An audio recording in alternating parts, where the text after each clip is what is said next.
All right. I want to pray. Dear Jesus, we just thank you, Father, for today. Thank you for your grace and mercy. Pray that you give us wisdom and discernment, understanding, and revelation. Hardworking taxpayers who elected us to represent them, spend their money wisely, and to not chase frivolous pursuits. That we would be mindful of the taxpayers first and foremost in all that we do. And we just bless your name, Jesus. All right. Approval of the agenda. Before we get started on the agenda, I have three things we need to add.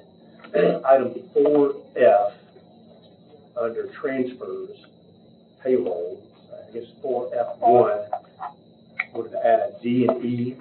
D was a finance transfer. E was a general sessions 2 transfer. Under report of finance director, I have 4F1 adding D and E. And then under new business, E, under fiscal year 2025 budgets, we're going to add item 12, just fiscal year 2025 budget workshop. So it's right above adjournment, so we're going to add that in. Workshop. Fiscal year 2025 budget workshop, E12, item 4F1, D and E, under report of finance director, will be finance transfer and general sessions 2 transfer. All right. Do I have a motion for approval of agenda? Motion. Second. All right, motion by Commissioner Klein, second by Commissioner Miller. All in favor, say aye. Aye. Opposed? Recognition of the public.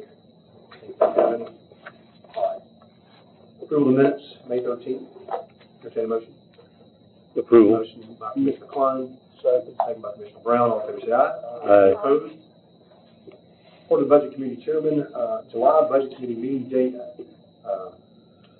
Commissioner Shope is Jimmy, take kind of the. yeah, tell me what, I don't know what you guys discussed. At the last one, we discussed of possibly moving the county commission, or the commission's amicable to it, to the 4th Monday.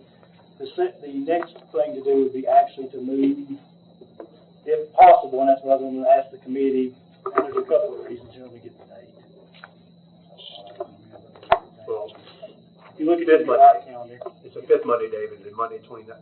Monday 29th is the 5th Monday in July, and that's what you had requested for the right, yes, sir. commission meeting. And to see if we can The move budget to the 22nd. and see if you can move the budget committee to the 15th, the 15th, and that way you could start the budget meeting earlier. And also the other reason is you've got to have a 10-day publication, period before the county commission. So if you did it the 15th, that day you could have your second hearings with your department heads, wrap that up, and then we could get it to the paper by noon on the 16th, which means it could be in the paper to make the 29th for a 29th budget adoption. Is there any objection to Tuesday, July the 15th at 5:30? Monday. Oh, sorry. Monday, July the 15th.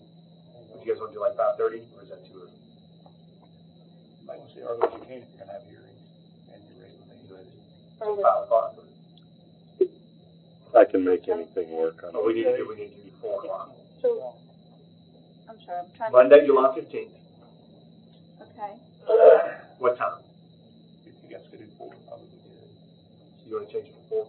If you guys are able to. Because that way you can have your second set of budget hearings, and then we can prepare it and have it to the paper by the noon on the 16th. There is no financial management meeting at that time. It should be on the same night of the commission generally. It's So- scheduled for that evening, financial management. Probably want to move it, could you move it to the 29th then? But Could you possibly move it to the 29th before the commission meeting? Financial management? it's good, I mean, chairman on that. We can contact the chairman. See if Mr. Zimmerman. We could change it to another night. The 29th is going to be long anyway, so keep changing it. Changing it to maybe the Tuesday, the 30th. I don't see it. That would be. You guys We'll ask him to make a change. But you said that Colin wanted to cancel July. That is true, we're having our meeting, that's correct, we're canceling July, we're having our meeting in August. Problem solved. All right. Well, so do Monday, July 15th, 4 p.m. Yeah, but then the commission is moved to the 29th? Correct. Okay, yes, I gotta cut another vacation short.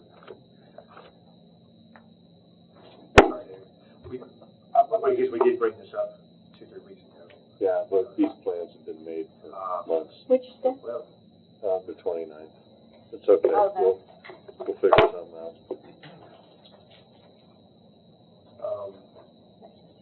Well, no, the commission, they will have to be set by the county commission, they're the ones that set their meeting dates, so that'll have to be on the agenda. They If you don't, can make sure to put that on the agenda as a recommendation. it's already been sent to the legal. But the thing is, the commission's unwilling to change it to the 29th, and we may need to move it back to the 8th, make it 10 days. But the only reason I thought it may be better to move it to the 15th is because you already got meetings on the 8th, and if you do the 15th, you can have another meeting and get all this here. So 15th would probably be better than the 8th, possibly. The 29th had something to do with the tax rate, right? That's what we're going to discuss, because the tax rates are going to have their hearings in July, so they're going to go up into July, so you're going to need the tax rate. So also, by the later you can do it, it's going to give them more time to get the tax rate too. So the 15th would be, because the budget committee, per private act and statute, are supposed to carry a budget appropriation resolution and a tax rate to the county commission at the same time. Now, you may not approve them, but you're supposed to carry them together. So we don't have a tax rate, so you can't carry a budget. And the tax rate's not gonna be done until, Talked to Don, and they said their meetings are already up in July. So if we did the 15th, it's more likely they're gonna have all the meetings done and a tax rate by that point. August, no, 15th of July. So you have these first week hearings, you should set tax rate. so tentatively, I guess we need to say July the 15th, 4 p.m., based on the county commission approving moving full commission to the 29th. That's my motion. Second by Commissioner Brown. question, what's going on the 22nd, July 22nd? Nothing, but he said they needed 2 weeks. Oh, they need, That's not enough time. Okay, It's only 7 days, you need 10 days. You need to get your second set of hearings with your department heads, and then, without calling a special meeting, you do that on the 15th, and that would still allow, we could get the paper on the 16th, and you've got the 10-day publication requirement for the budget. okay. You gotta publish it at least 10 days before approval. Okay. Oh, we got a motion, got a second, all in favor, say aye. Aye. Any opposed? All right. Report of the county manager. No report, Mr. Chairman. Report of the finance director. The first thing is the financial statement memo, just stating the financial statements will be available to county commissioner and the interested citizens. Item B, just kind of touch base on it, talking to the assessor's office. They said the appeals are going up to July. They won't really have a rate till sometime early July. Don't even know that. I'm sorry, as item C, I skipped B. Item B, we have the list of the reappraisal monies that we have not received. The reason it is on here is Hendersonville has paid all the way up through 2023. So what is that? The city of Hendersonville's paid all their reappraisal costs. So the 800 or whatever that was, they paid. Okay. They're paid up to the list of the cities remaining are Gallatin, Portland, and Goodlettsville. All the remaining cities have paid. Item E or D is your appropriation resolution only allows for allotment of 1/12 and does not allow for any capital projects or any expenditures outside of that unless specifically approved with county commission. We did send out an email and there was a response, and I think Ms. Allison passed it out, or she can pass it out, of a listing of things provided back. As this is to do with next year's budget, and it is an item on continuing resolutions, item 10E. I'm going to pass it out this time. It's probably more appropriate to discuss it at 10E after you went through the 25 budgets to determine what capital projects you will need to continue through July. All right, so you want to put that, move that down? Discuss it at 10E. Okay. Just, Kenny? Yeah, it's your appropriation resolution. I was just giving you the reason that it's being mentioned. Item E is budget amendment statistics, because you guys have had a lot of inquiries about budget amendments, and we have had an increasing number of budget amendments this past year with resolutions, budget amendments, and transfers. There was 2,422 line items adjusted, which is a significant percentage. So that may be something in the future that we start looking at. Maybe having the departments adjust their lines less often, or maybe do a true up a couple of times a year if it's running over by a material amount. Is this page 13 or is this page? This is page 13. I mean, I can't speak to that. I mean, recommendation, I guess, what's Talking to, what do you request?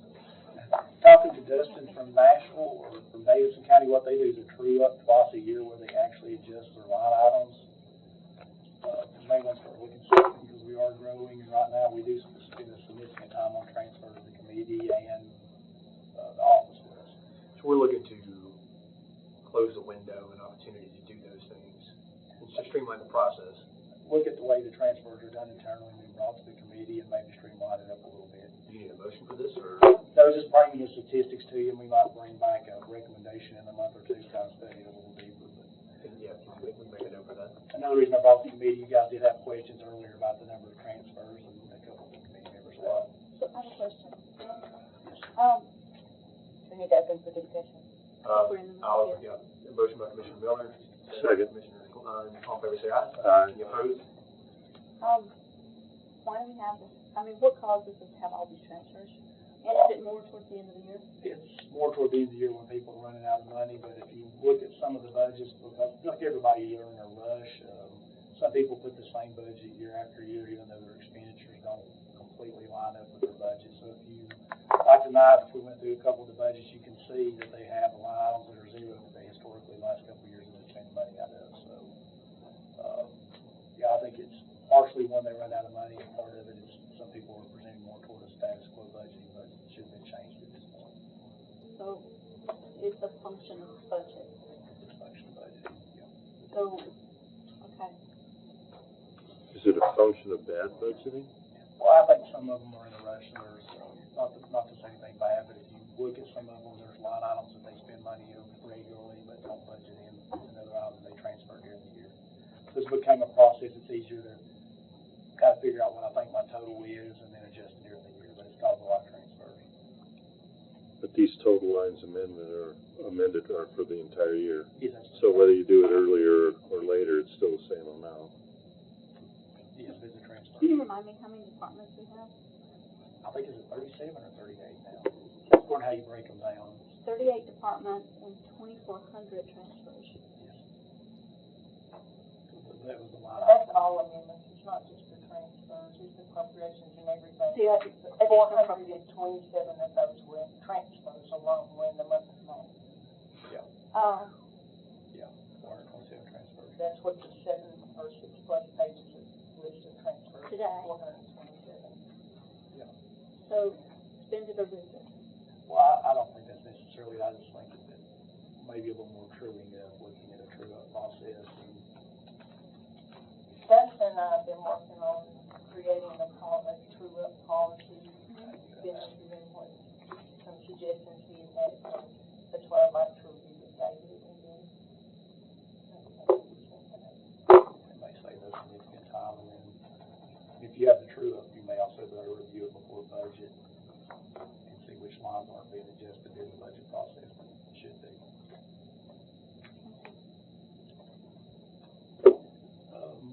Item 14 is, the first one is under transfers, is a comp time payout for $2,000 for a turned employee out of the finance department. Item 2, assessor of property, $50,000 for assessment changes for mail out. Item B. Item C, the sheriff's department is wanting to transfer some money to the lake area where they get the funds for patrolling the lake area. Item D is for additional comp time payout monies because we've had some turnover because people higher pay. And then item E is the same thing as general session, I believe the comp time payout with the city. And none of these are unusual transfers. Need a motion for these? I got it in the motion. I'll make a motion to approve A through E. So, All right, motion second by Commissioner Burrell, all in favor, say aye. Aye. Opposed? Aye. Page 17 through 33 is the interdepartmental budgetary transfers, and generally, unless I think there's something objectionable, and I will call if I think there is, or get additional details, these are already done before they get down here. Step number 2. I'm sorry, what did I skip? The county. Oh, the county commission, this is to do with, and I think Ms. Allison passed out another one a little larger. The county, it was a statute change, was it last year or the year before, Eric, about the mental health evaluation? I think it was the year before because I had to deal with it the following year. So the county's required, if it's ordered by the judge, to pay in certain instances mental health evaluations. We've got the bill that had to pay by the county commission. There's another one I've received, so we've increased the amount for the rest of the year. So that's another transfer that we actually need, and I only bring it to this committee because it's a county commission transfer, so it's asking for approval. It's got the details attached, and it's probably an item we need to discuss during the 25 budget workshop because there's no funds in that line item. Do you have the second transfer for that line? Yes, it's a 20 million. There's 2. I'll make a motion to approve this. There's one that was handed out later that was larger, correct? So we're gonna move it to workshop? Well, no, we need to do the transfers for this year, but during the workshop, we probably need to address this. Now, there was another item that Eric brought to, so we've got a couple more in there. There were several. I know y'all determined some of them had been paid already, and I think there were 2 hanging out there. That was in the handout yesterday, there was a statement for the county commission. It was all included, but I got extra. Okay, That is, what, 20, yeah. 400? Yeah. This is what it was transferred. Table R. This is it. I have it. Yeah, That's all you had to know.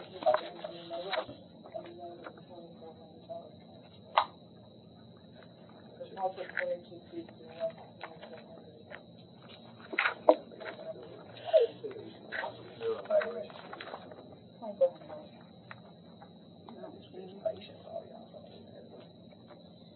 Alright, three, I mean, I don't see earth shattering here, so I make a motion to approve. Second. Second by Commissioner Miller, all those say aye. Aye. Any opposed? That keeps skipping. I would hear about Interbudgetary. four F3 is the other interbudgetary. Alright, make a motion for discussion. Interbudgetary. Second. Second by Commissioner Klein, all those say aye. Opposed? Yeah, call it. Any questions about interbudgetary? Mr. Chairman, we all need to turn these back in. They have an item on there that has the patient names on it. Yeah, we shouldn't have been. How about the handout, This Warren County Commission Fund 101. It should have been redacted or sent to us or anybody. just wanna throw them up. You did that very last week. I tried to register that last week, I was Yeah, gonna keep it should have there. been, it should have been redacted. It has. And you couldn't identify the person anyway, just be. Oh, I've already. It's the second page. You don't want the top page? I guess. Yeah, I kept the top Yeah, two. for top. The top two. There's Keep the not top enough to two. identify, but we still don't want them out there even when you just. I'll go one more. You could identify the person.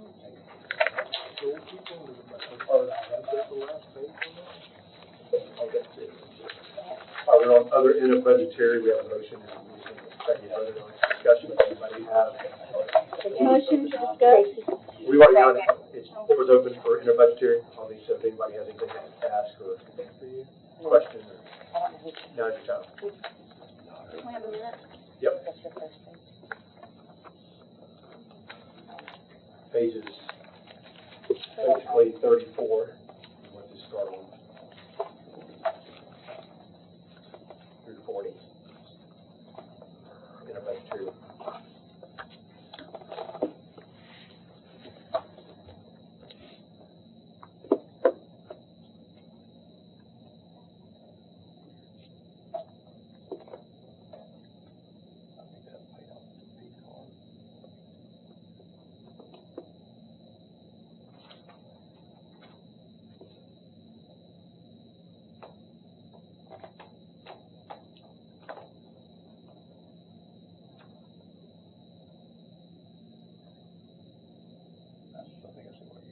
Mr. Brown.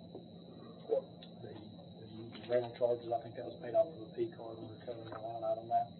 And when he said it was rental charges to move. Which one's that? Like 9 down. Yeah. If I'm not mistaken, I'd have to look, I think that was paid with a P card. I have a question, David, on the election commission transfers. What is all this for? Is this Part of it for is here, for this building? part of it's for this building, part of it's for TRC. And they bought us some of it on the P card, 200 for the TRC. I'd have to look, but I believe that was off of the P card, so it was already done.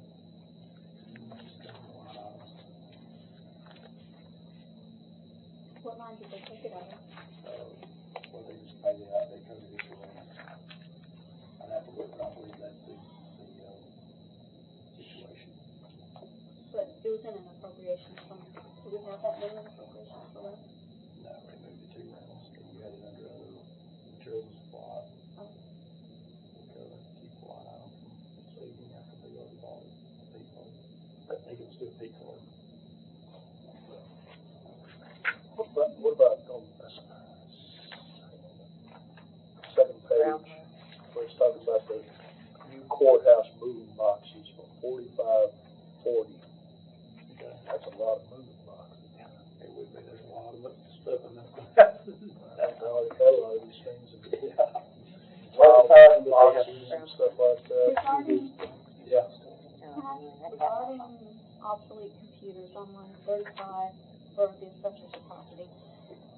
In budget, wasn't there a department that was wanting computers and they were gonna be obsolete, but we decided they wouldn't be obsolete for another year?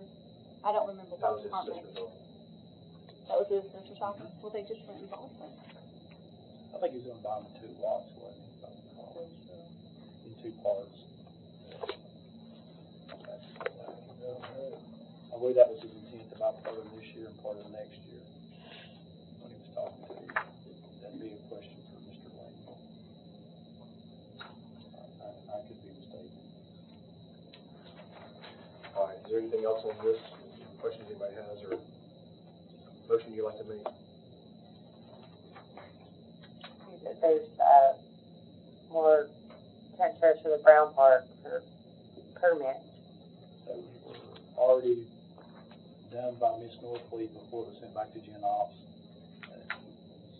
The funds haven't been transferred. Yeah. She was made aware the next day after the meeting that it was already Gen Ops. I talked to Ms. Browning and she had already bought those permits or stuff before that.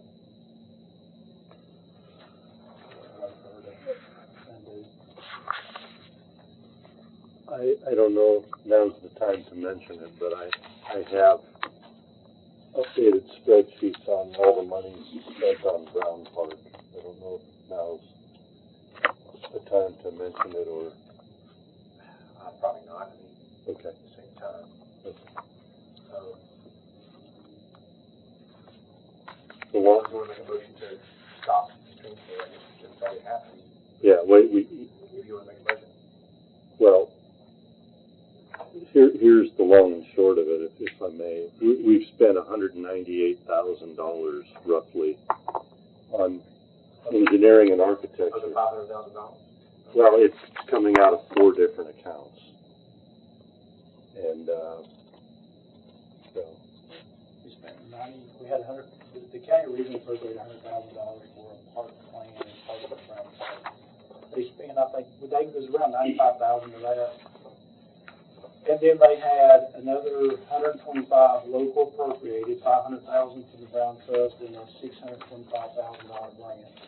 The remainder outside the 95 that Dave was talking about is split half and half right now between state funds and that 125. And I believe, I don't know, David probably knows, is it 180,000 maybe? Well, what we've spent to date is 198, 515, 68. And we've got another almost 29,000 encumbered. And the vast majority of it is for architectural and engineering. And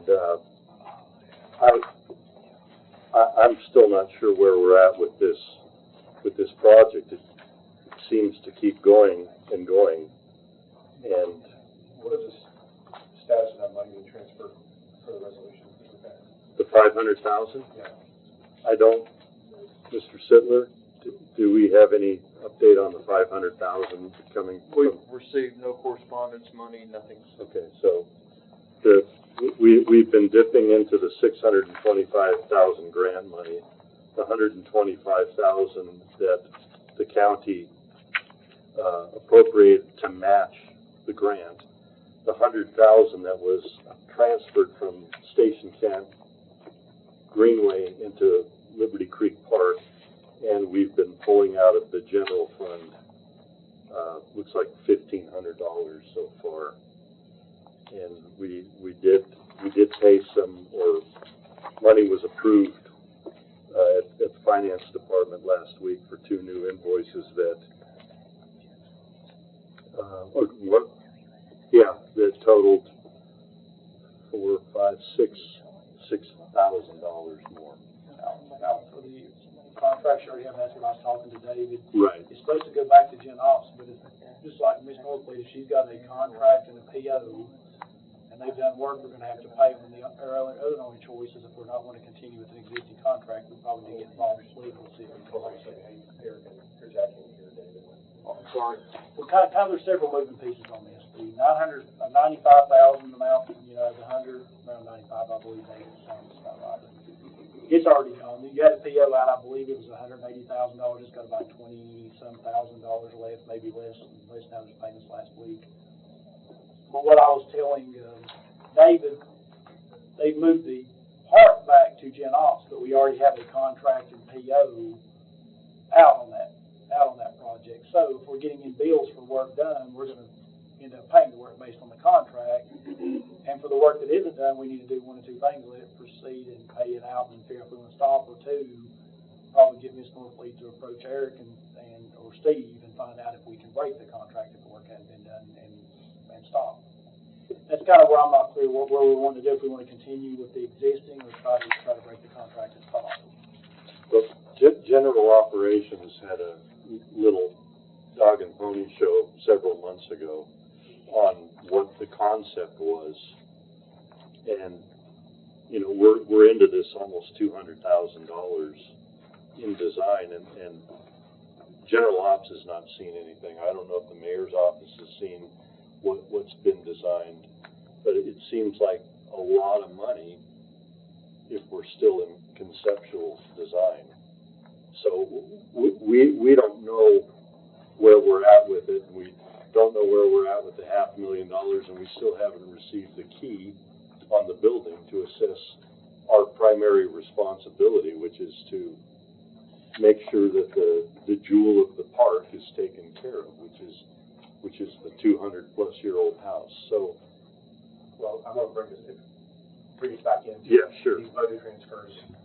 So, is there any motion? Do you have a motion for these budget transfers? I have another question, I'm sorry. It's just clarification for me.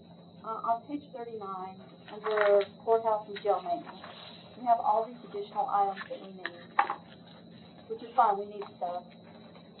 I'm talking about that. But I'm wondering, what makes those things different from it coming out of capital projects? And over there, we have new courthouse surge protectors out of capital, but over here we have trash cans, have a different, one of these things seems like the other. The capital projects is for major capital renovation construction.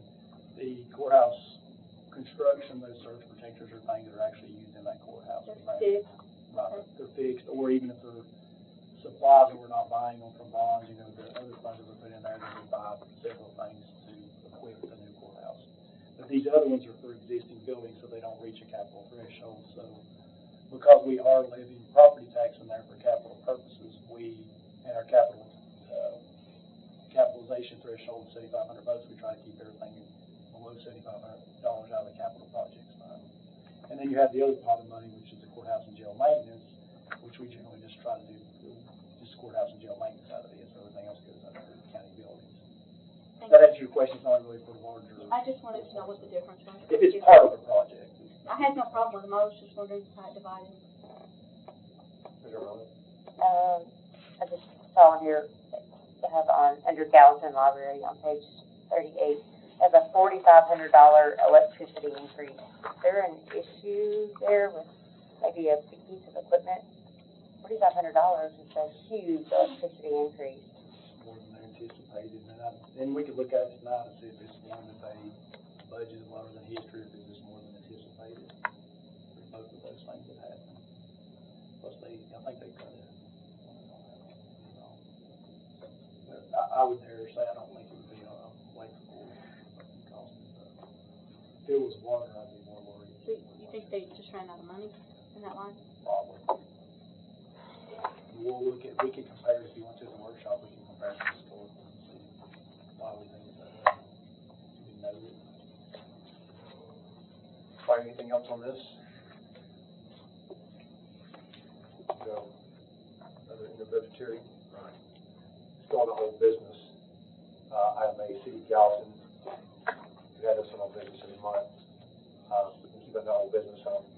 If there's anything we need to add to this, especially if we're talking about, I don't know if this is on here, David, On the Gallatin parking garage, was that on here? The parking garage, it's just about Gallatin, they said to keep it on the agenda. Gallatin notice.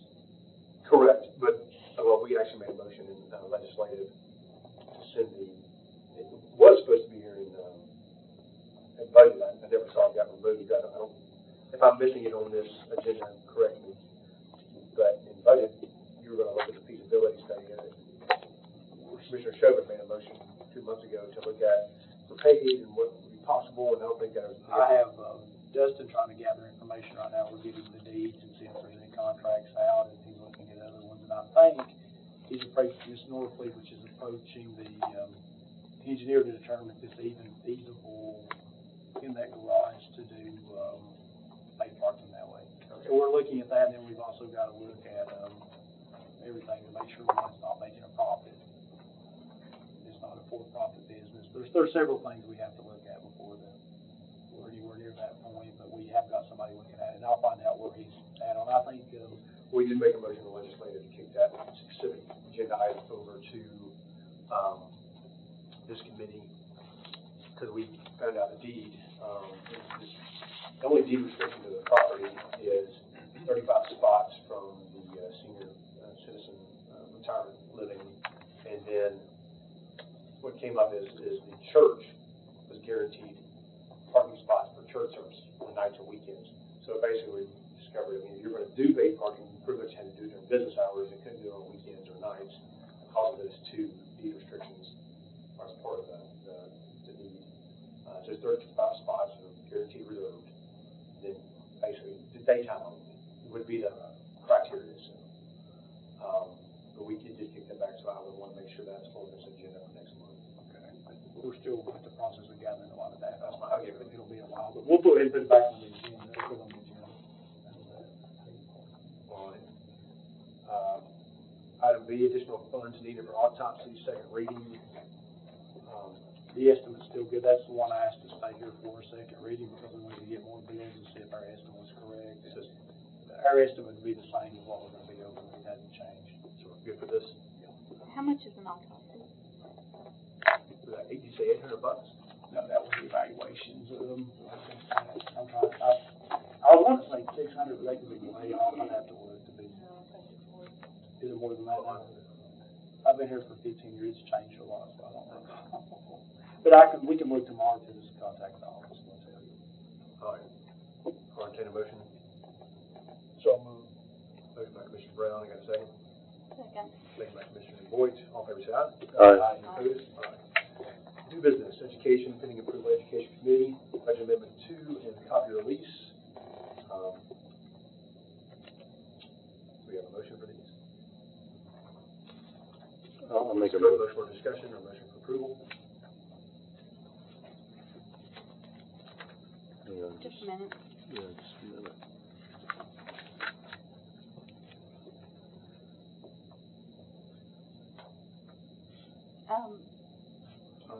Can we have education speak to us, the education members?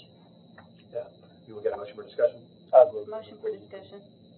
Second. While I was still chairman. We got a motion, we got a second for discussion. All in favor, say aye. Aye. Opposed? Commissioner Brown?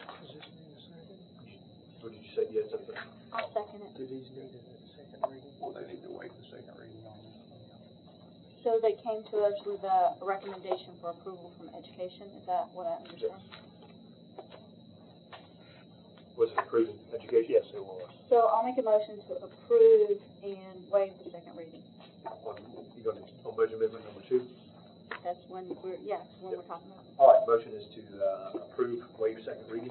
You got a second? I'll second it. Second by Commissioner Brown. All in favor, say aye. Aye. Opposed? All right, motion carries. To copy release, anything with us? Just Motion to approve. motion approved by Commissioner Klein. Second. Second by Commissioner Boyd. All in favor, say aye. Aye. Opposed? Motion carries. Appropriations, Highway Department. Did we need a waive second on that? No, it's not an appropriation. Okay. Uh, This one's the statutory trustees commission, it's based on revenues. The highway department's estimate was off a little bit, we told them last month that their estimate was it was gonna be more than what they had in there, and they sent up a transfer. I'm requesting approval to keep the major category from going over, and, asking you to wait the second reading. And also the electricity bill. We have a motion for, waive second reading, approve. I'll make a motion. Motion by Commissioner Boyd to waive the second reading and approve this. Do I have a second? Second. Second by Commissioner Brown. All in favor, say aye. Aye. Opposed? Just one discussion, can we add Already this? carried already. Sorry, I Terry. just want to say, can we discuss it in workshop, make a note to add electricity to them? You can do that workshop, but we already, We looked at this trustees commission already in finance, but done electricity, no. all right, item C, other items, county mayor, emergency purchase order from Maxwell Roofing to repair new courthouse roof wind damage. Motion for discussion. Motion to discuss. Motion to Second. discuss. Got a second, Commissioner Miller. All in favor, say aye. Aye. Any opposed? This is actually reporting, anytime that you have an emergency like that, and the mayor declares an emergency to do a purchase, it has to be reported to the county commission, the reason, what happened, and all that stuff. So this is just reporting, asking the committee to report it on it. My question is, Mr. Mayor, was this storm damage, I guess, I assume, wind damage? Yeah, Like wind damage, and back in March? it was leaking into the building, the last rains. So this has nothing to do with the fire that occurred. This is a brand new roof. And this is a $20,000 damage. Is there no warranty? This wasn't covered under warranty of wind damage. You're certain of that? Check. Yeah, that's the same question. That's hard to believe, that a brand new roof would have no warranty against wind damage.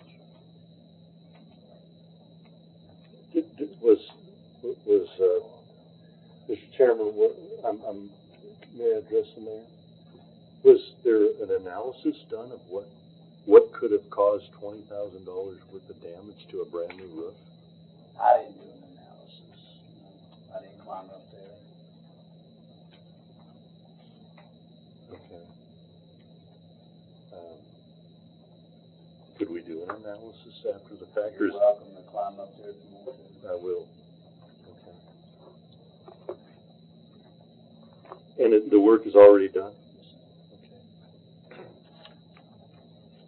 Could you give me the name of the company that did the work? Tony, Maxwell. Okay, great. $57. Great. Yeah, I got it. This is just to make a report to the commission about it, because we did approve an emergency purchase, because it's leaking. And we're just required to report it, so I'm asking this committee to report it for you. Everything's supposed to be carried by committee. In the motion? One more question.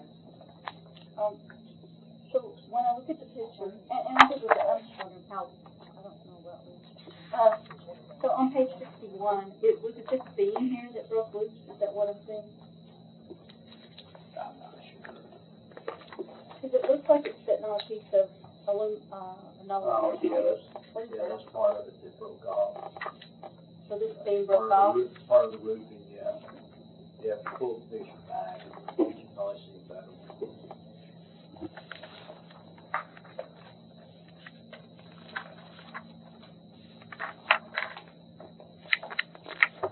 I don't know about this, but is this something to make sure the other pieces are screwed in tight? I don't know. Thank you.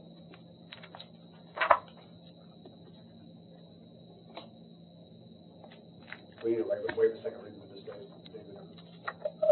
It's not the appropriation, I just pass it on the commission's report. All right, do you have a motion? Motion to approve. Second. Commissioner Carter, seconded by Commissioner Boyd. All in favor, say aye. Aye. Any opposed? Tax refunds. Any questions? Motion. Approve and approve. Motion to approve. Motion approved by Commissioner Boyd, second by Commissioner Brown. All in favor, say aye. Aye. Any opposed? Item E, fiscal year 2025 budgets. Item 1, miscellaneous and remaining budget items.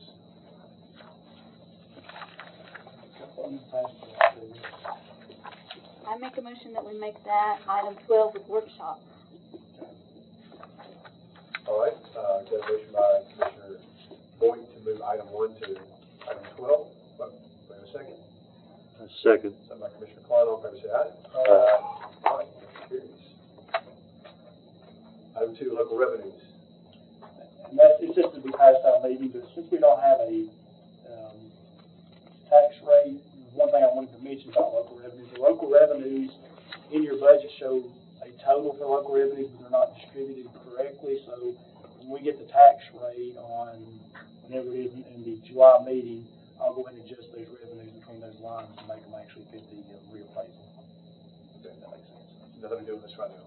I think it'd be passed out, but we can actually, I have some estimates, it's probably better just to wait to pass out finalized numbers. Item 3, ARPA. A, B, C, D, E. Motion to discuss. Motion to discuss. Second. Commissioner Boyd, second by Commissioner Miller. All in favor, say aye. Aye. Any opposed? Floor is open now. I'll give it to you first. I made the motion obviously last week to put this back in place with the new information that Commissioner Boyd brought forward. Have time to think about it. Personally, I like the idea of distributing that for your original plan. Commissioner Boyd said I would be in favor of that versus giving the White House or anybody else.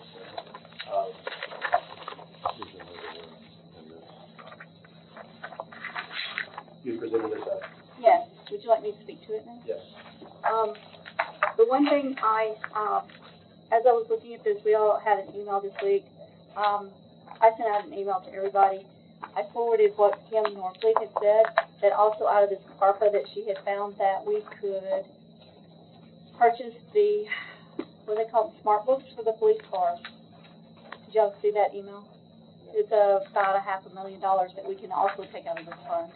So I'm all for also, I appreciate you supporting my idea about giving the money back to the citizens, but I'd also like to give the police or the sheriff's department another opportunity to wish for something that could help them catch criminals faster. I think that's what ARPA says. So I'd like to, there's a lot of things I just told you. I'd like to suggest that we move ARPA to our next meeting and handle it in total, because there was a few things I told you there.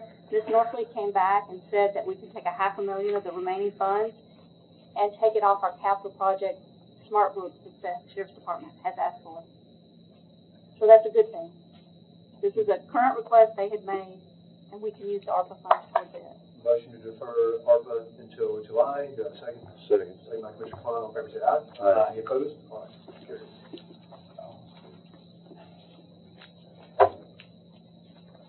Item 4, the interdepartmental salary comparison. This was the request from Ms. Boyd, and presented in front of you. There's a new handout that actually, to me, go over the handout, what it's actually showing. Yeah, explain this a little bit. Again, what, so this is Sumner County interdepartmental. Yeah, this is comparing the salaries, and you gotta remember, there was a salary survey that's been a couple of years old, and some of the people's duties or requirements may have changed, so it may not be 100% current. So what it starts, if you go from left to right, you look at the columns. First is the department the employee is in. The next is the employee's title. The next is the job class. What they have in here, if you weren't an elected or appointed official, then you were in the job class. It goes 15, and I think the lowest we had was a 3, making sure I was correct. What determines that is based on your, the requirements training, education, the amount of responsibility, and various things based on the market. So 15 would be the highest going all the way down, and we denoted an item, a .1, a .2, and a .3 behind the numbers. They're not for any purpose other than to keep the sheriff's EMS, and it says on the bottom who those are on the scale. .1 sheriff, .2 is highway, and .3 is EMS. That way it makes it easier for your comparison tonight. The next column going from left to right is actually years of service. The next one is the ending salary for fiscal year 2024. That means their salary, what they would be making at the end of this fiscal year, including any during the year adjustments or anything else. The next column is what's in the current budget, and that's the difference between 24 and 25. The next column is the percentage change between the ending of 24 and 25. The final one shows what you would be at the beginning of 24 versus the beginning of 25. And the reason to show that is that, in other words, if somebody got a raise during the year, it doesn't give them credit for that. So it kind of says over this 2-year period that you would get a raise of X. So if you look, some have a raise from the end of 24 to 25 a certain percent, but if you go to the far right one, it's a much larger percent because they got some raises during the year. So what it does, and then what we did after that, we went in here and we sorted them. We sorted them first by the job class, and then we sorted them separate by the FY 2025 budget. We could have done various other sorts, but when we did, it got more and more confusing, so I thought this was probably the best way to look at the data. So I asked for this comparison because I felt that when I looked at the clerks, I couldn't understand why some clerks were starting out at $39,000 and some were starting out at $51,000. So what this does for us is with the job class, we can compare people that should be in the same grouping. To do the same work. Yes, in the same group of people. So some of the things that jumped out at me right away is if you look at the next to the last column, so end to end percentage change. So what I was wondering, and I went back to find out why I was seeing it. If you look under the sheriff, their end to end change is either 7% or 6%, and that is because the sheriff's office gave 5% COLA and a two-step raise. Now, we didn't offer that to other departments, and y'all know I'm all about giving away equally to different departments. So I didn't know if we covered that and I missed that. Did anybody? That was one of them. I'm not sure if everybody caught what I was saying when the chief deputy was here and there was a question about the salary. There was 2 things. He approached me earlier and asked how to keep the steps the same, and my response was if everybody's on the correct step and you give them the 5%, they all move together. They should stay on the correct step.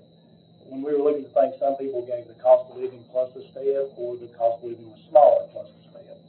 So what they put in there, I think, is at a minimum was 5% cost of living, and then the patrol officer area had a 2% step for every year, and in the jail they put 5% in and put a 1% step. So you they got almost double. So that's 5%, 5%, 2%, and they got 5%, 2%, or for the sheriff, which would make a total of 7. okay. And then the jail was 5%, 1%, which would be a total of 6. Yeah. So the other departments got 5.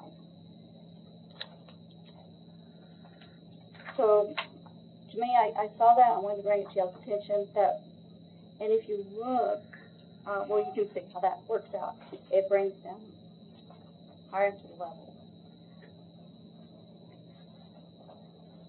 Reason is what? It'll bring them to the top of their job class because they got 7.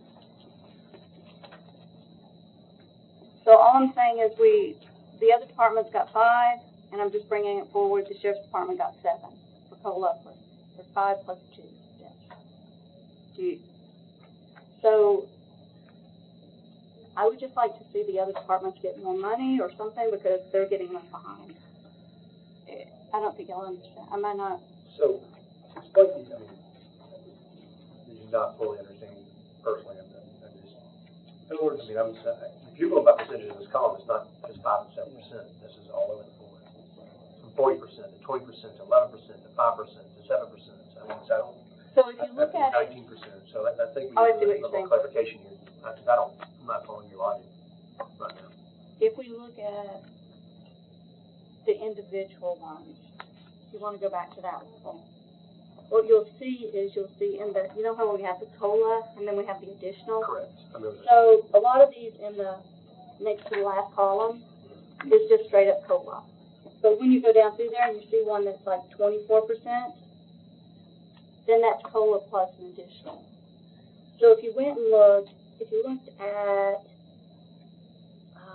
the third one down, if you looked at that, you'll see, well, let's see, let's go on down to the sheriff major.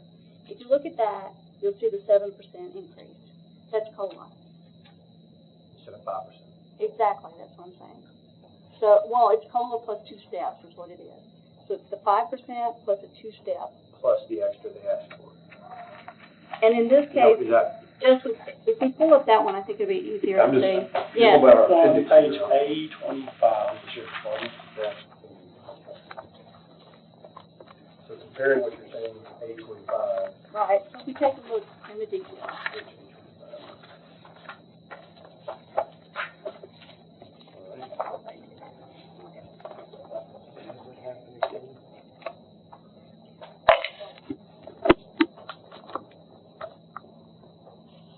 And that's the sheriff major.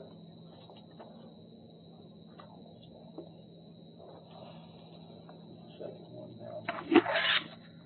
So the adjustments are So if you go to 5% COLA. Real quick, I want to make a motion to suspend the rules. Second. All fair side? Aye. So that's what Chief Deputy was explaining to us on how that came about, was that they did the 5% COLA and then they did a 2-step. And I just wanted, is it 2%? 2% step, yeah. So if you look at the, like the, if you see up there, Beth, with the major. Okay, if you look, what she's saying is everybody got 5% countywide. Everybody over here had various different adjustments. What they said was to market.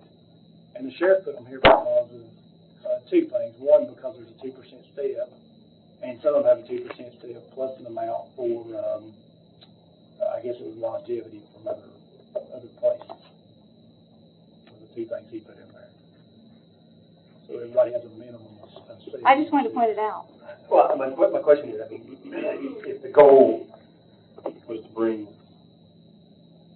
certain employees or up to market. Up to market. That we've been talking about for 2 years that have been neglected or not exactly kept at pace as other entities. So, are you feeling that, are you saying the sheriff has there, because you did all the work. Yeah, I did all with the that. sheriff. I mean, It's I know just that's not- bringing them up. When you look at the different classes in the averages, this is just bringing them, Are they up too much? Or they're up a lot more than other people in the classes. If you look down through there. what are you talking about? It's just hard to see, I guess. It's fine if I just wanted to bring it out. But,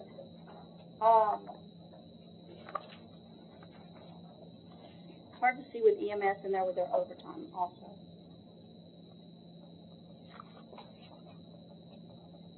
So, what would be your recommendation? I just wanted to point it out. That was what it was. It isn't a market adjustment. We're just moving their whole scale 2 steps. When you say 2 steps, you're saying percentage points. 2 percentage points, yes. It was just a different way of looking. I mean, the others we said we were moving it up to market. In this instance, we said we were just stepping everybody up 2%.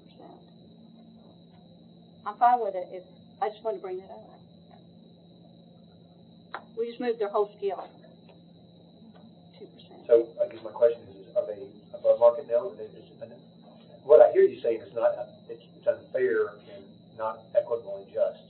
That's what I'm hearing you say. We didn't take, I guess, There's no fair. I'm just trying to figure out. yeah, it's just that we didn't move any of the other scales up just by 2%. We tried to say that we looked at their market, and we looked at the sheet with the market, and we compared them out. But here we just said everybody gets a 5 and a 2, and then plus more sometimes. David, maybe you can explain to me, on the sheriff major, just as an example, we've got ending to ending percentage change is 7%, but then we got PY to ending percentage change is 24%. Yes. There's a couple of things, and I can tell you why. Okay, the 5 and 7, what Ms. Boyd's talking about, the 5 and the 2 made the 7. Right. So remember during the year, there was the market adjustment with all the, money from the SRO, you know, the school resource officer. So if you take what he was making before that, which is the beginning of the year, to what was budgeted at the beginning of 25, you know, all 24 to 25, that would be a 24% change. Total. Total, yes. And the budgeted fiscal year 109,378.13, is that a loaded or is that straight salary? These are just salaries. We don't, I mean, it would be very hard, you know, to change the insurance or whatever. These are just salaries. No business. The benefits, you know, retirement, 10 some odd % is the same, Social Security, Medicare. The only thing that would vary would be your health coverage and questionable. So on page, what is this, A24, where we've got major, we've got a straight salary of 109,378. Huh? 825. 825. Yeah, I'm sorry. What did I say? 24. We got to make it The first 825. We got to find something for you. Okay, well, I'm actually looking on, oh, it is 825, sorry. 109,378. There's two 825s. If you look at 109,378.13 is what he's got on that sheet, and he started out as 88. Last year he started out at 88. 014. Yeah, mid-year adjustment. Now, if you look at the mid-year adjustment, if you look at the ending of FY24, the mid-year adjustment volume is at 102, 212, 2 and 3. And then our loaded cost is 154,742. Correct. Yes. So I guess what I'm saying is they were at market and now they got 5 plus another 2. I mean, So, so you're there above market, based on Yeah. all the work that you, and Democratic. I guess I'm saying I'd like for if we're doing the salary survey in the fall, it would seem that maybe they still together. Well, the problem is you can't take money away from people.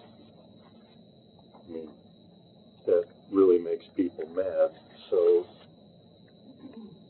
rather than give them more and take it away, it would seem like to have parity and to make it equitable, we should reassess some of this work, or maybe all of it, because the disparity is pretty severe If you look in a lot of cases. if you look where the numbers change, where the job classes change, one of the things with the EMS that throws them off, these EMS numbers are so high because they have overtime in them. Right. But still, if you look, we have people that are 10s, you know, lower down.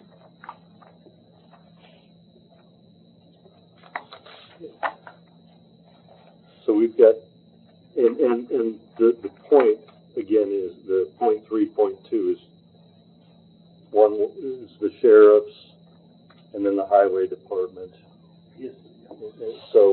So we've got people in the same classification that are making half what other people in the same classification are making. Yes, the point 2 and the point 1 is the signal. Right. The departments, they're still 4s. So if you look at class 10, we've got a low of 49,588.50 for a 1 year of service, and then we've got a 97,813 for 26 years of service. But in between, we've got a person with 27 years of service who's making 62.74, so he's 35,000 less than somebody who's been working a year shorter. And another thing, remember, this is 2 years old, so I don't know some of the duties have changed.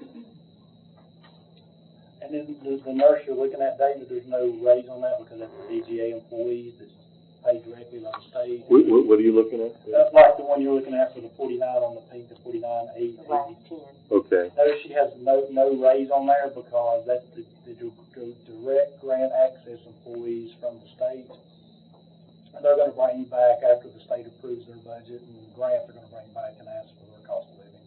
it's a flow through the county, so it has a zero effect, so they're gonna bring it back when it's available. Okay. I don't know what the percentage is, so that will go up some, but they're still quite a So when I look at the average of the job class 10, the average is 74,000.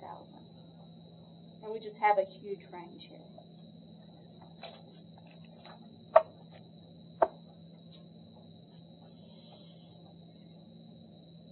And let me say this, because some of the stuff's figured old, and also that's another reason you probably want somebody from a salary survey to look at these closer. Because the job classes could be off.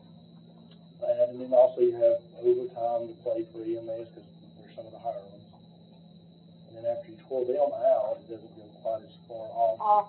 You start looking at, you pull the two EMS employees off. If you pull them off, the average goes down from the 74, and then the 84 jumps. The 84 jumps, but if you look, there's a huge raise to make the 84 one.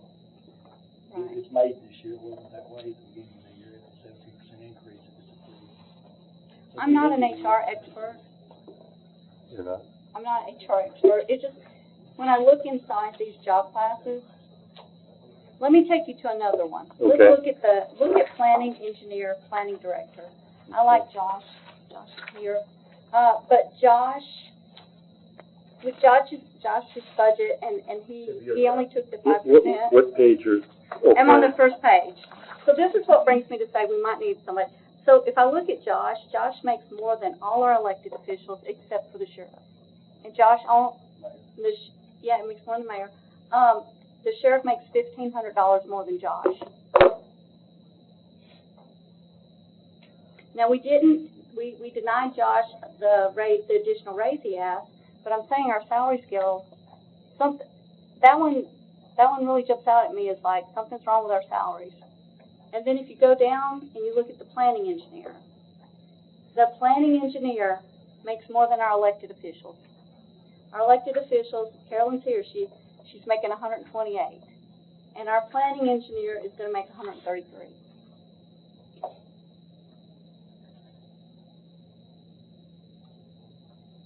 So that's what I was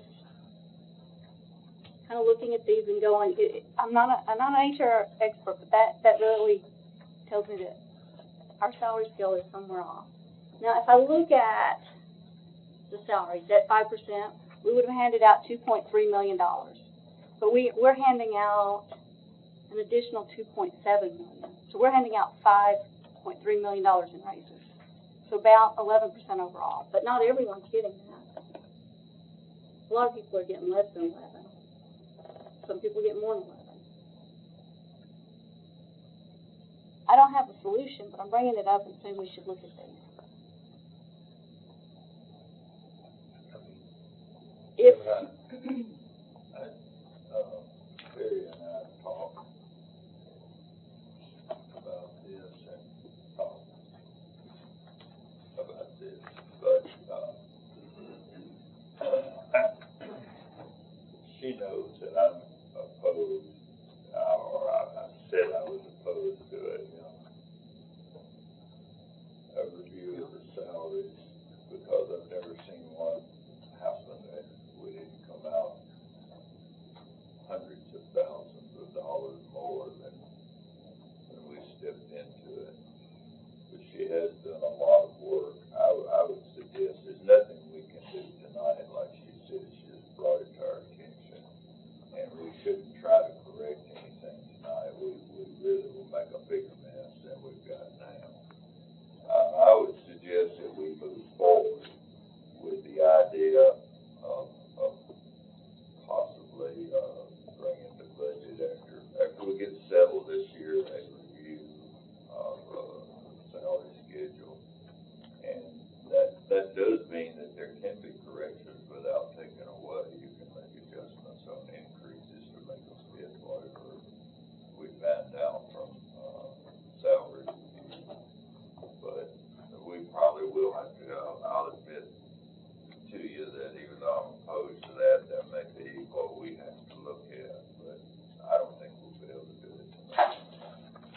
So if I could just, a few of them then, not these maybe. Some of the ones that we did give additional raises to, if we could take a look at, say, the Register of Deeds in Category 9. the chief deputy register of deeds. We have an additional amount in there, but they are at the top of the scale of non-sheriff people.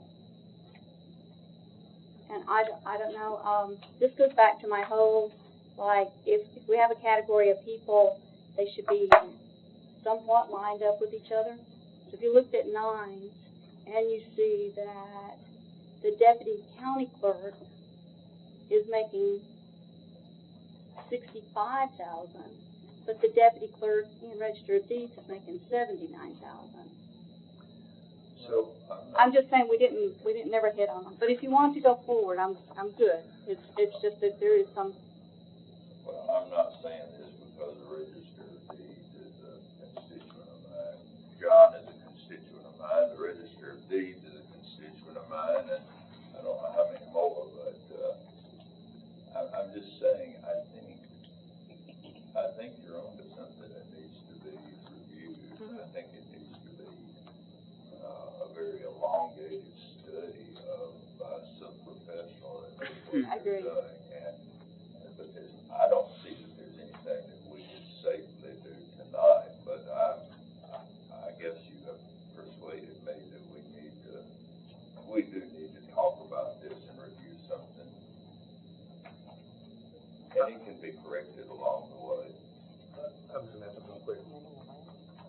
No, we can't do that. Here's your options. You're gonna cut, or you're gonna add, and you're gonna, if you add, you're gonna looking at tax increase, potentially. I'm not sure if you're talking add more money to the budget for recurring costs for salaries that we haven't budgeted for. I mean, if you're talking, there's only two ways to do this. You go down or go up. You going up? Well, we're not cutting anybody because everybody's getting a raise. Correct, but, It's just a matter of how much of a raise you're getting. but you have a motion. I'll ask. Can you pull up Register of Deeds Department?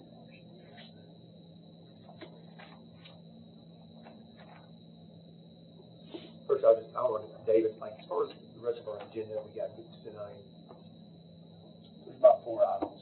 It's things like, Josh had an email, we have one for the jail.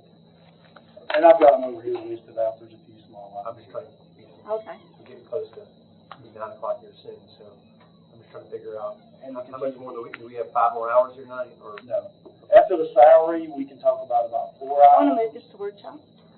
It's the, Let's move this to workshop. Yes. All in favor, say aye. Any opposed? All right, library MOE. This is one that, Ms. Boyd brought me the email, I had not seen it before the other day, but that's something the library board probably needs to bring to the attention of the state.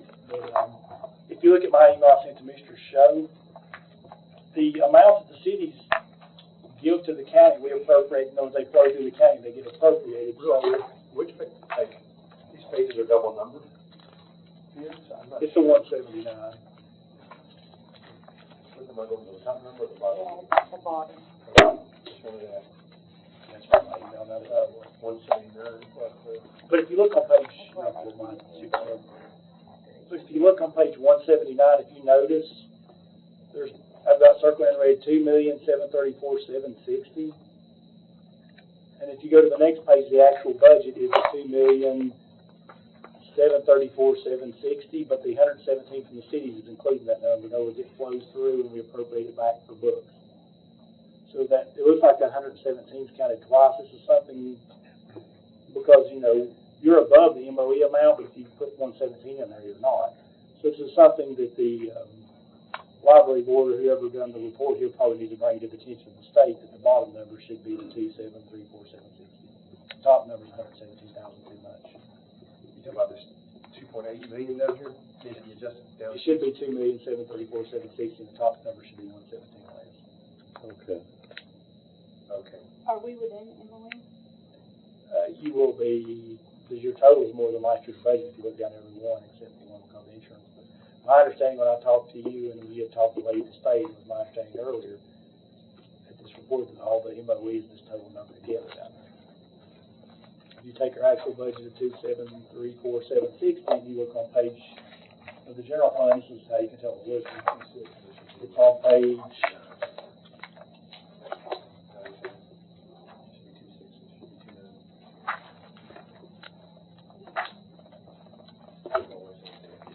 page 26, about 12 lines up, I'm just guessing, it says library. And you go across, if you look at budget last year was $2,734,760. This year it's $2,766,205, which is a 1.15% increase. Is there anything for us to do with this? No, I just think that you may want to ask the library board to point that out to the state and have them make sure that they are aware that there's an error in the legal report last year. Is that something that, you guys can do, or can you email to the library board, or you need us to do it, or? I can send it right that you guys can ask them. Yeah, if you don't mind doing that. I'll forward Max to the library board chairman. So this doesn't, this doesn't reflect any kind of reduction. It just merely is a corrected. They need to correct the report, because if they report $2,766,000, saying they had an appropriation of $2,851,760 last year, it looks like it's less, but it's not. And our library board chairman is here tonight, perhaps she has heard this and can take back to her people what has happened and what needs to be done next time to make this, proper. We need to write a letter of explaining and attach it to, as we turn it in. We'll do whatever, is necessary to correct it. We just need to make sure it's correct. I was going to make sure you guys are aware in case the state did come back and said that $2 million. If you wouldn't mind forwarding that, that would be great. What I did want to do is after you guys approve the budget, it comes back. But if you do meet him, I believe the question is the report trail, so I don't know if the state's going to argue on it. All right, I'm gonna bring this back into session, I didn't do that. Item 6, purchase of tablets for health department login and Kronos software. This is a request for us to move forward to implementing the health department with the Kronos, talking about how, I don't think he's here tonight, there's issues with his network.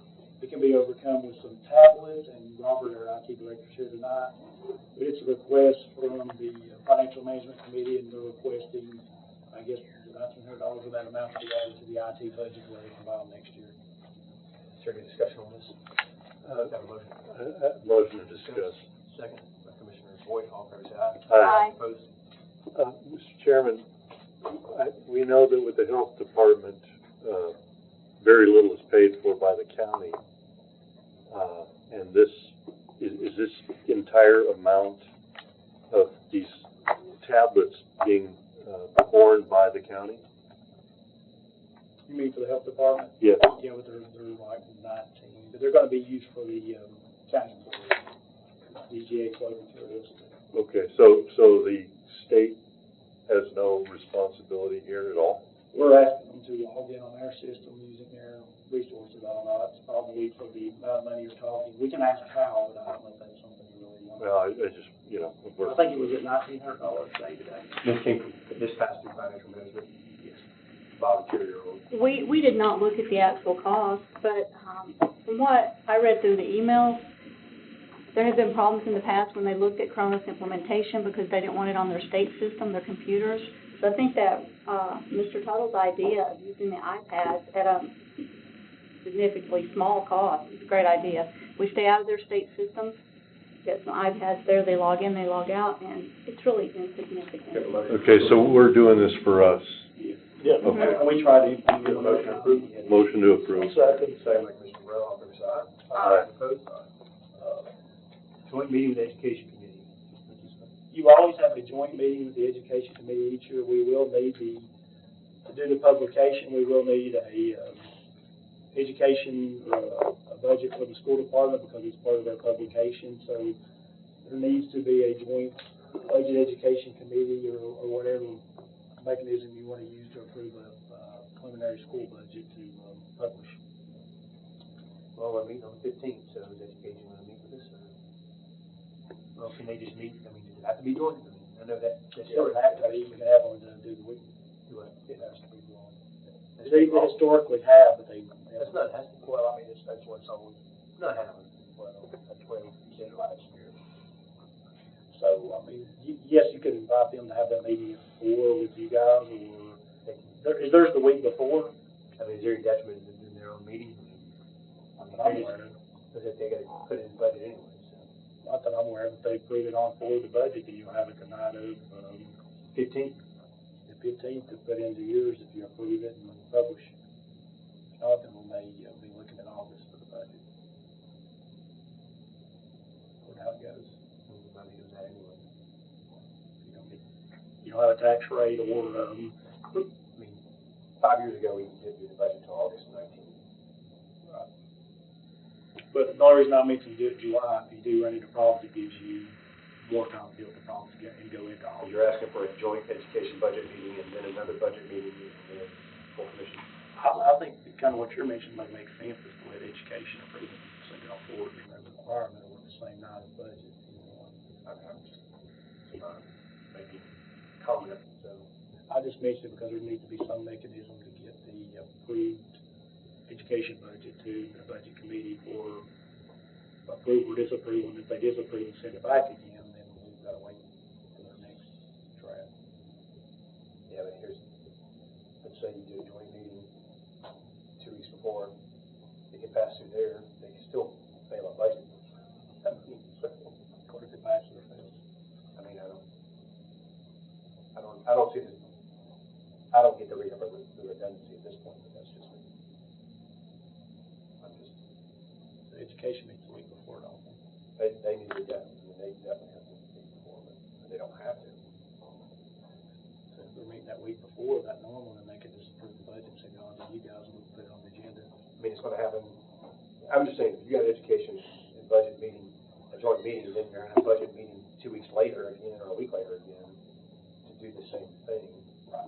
I think the reasoning for the joint one historically was to allow the schools to make one presentation, where they wouldn't be making the same one twice. And that was the only reasoning that I'm aware of for that joint meeting. Mr. Chairman, does it show a spirit of, trying to reach out and work with them? I see a little bit of a positive in it if we can get, people to participate, be involved. Are you looking for a date, or what are you looking for? There's, I mean, The 15th would be good. You could do the joint. What they've done before, they've done the joint at the beginning of the budget, or you could even, say if you started yours at 4, you could actually recess, have the joint, and go back into session. That way they could make it early. Get it on the 15th. or you're asking budget to meet on the 8th, or whatever that. Well, I'll say you get really two good options. One, just the education committee meeting on the 8th and send it forward, or the budget can meet on the 15th, and then you could have a joint on the 15th. That'd be a good option too. If they had one right before you did, they could pass all their items on too. Just a thought, unless you want to go on the 8th also. Motions or thoughts, open discussion? Well, like I say, previous commission, but did it that way. We did like that last year. What happened? Math is the one that, So what happened, education, you're gonna, somebody gonna ask education, they're gonna move their meeting to the 15th. Or you're gonna. Move yours completely back to the 8th because you need additional time and the tax rate probably won't be ready. I don't want to move it to the 8th, but. That's your reason 15th was the tax rate to give the assessors also more time. The tax rate, speak for the description.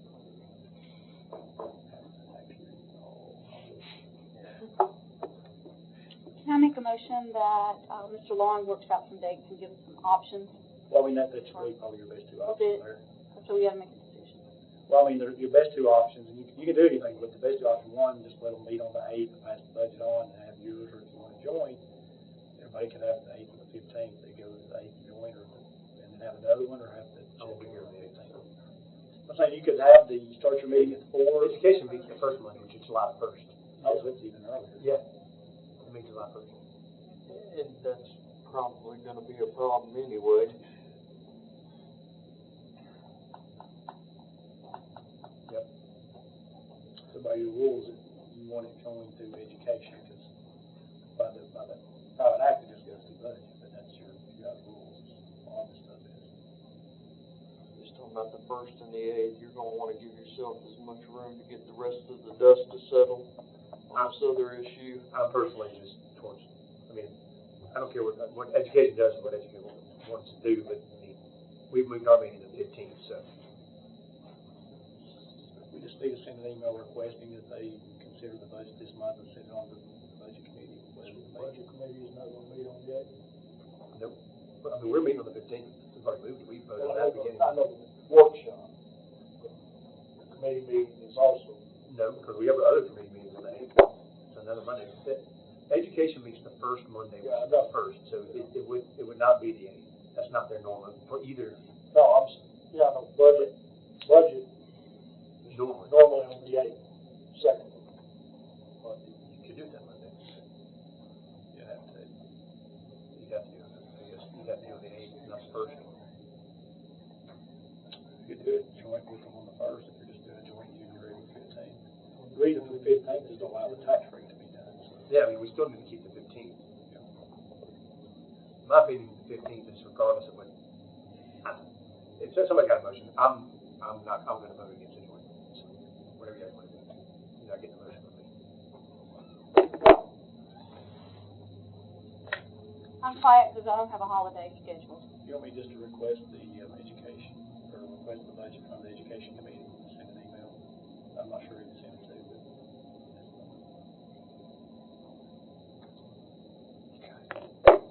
I'm fine with that. For what? Which one suggest it? We could put it as a discussion item on the commission agenda to figure out how it's gonna pass through, since there's a question on the budget committee right now, or the education committee.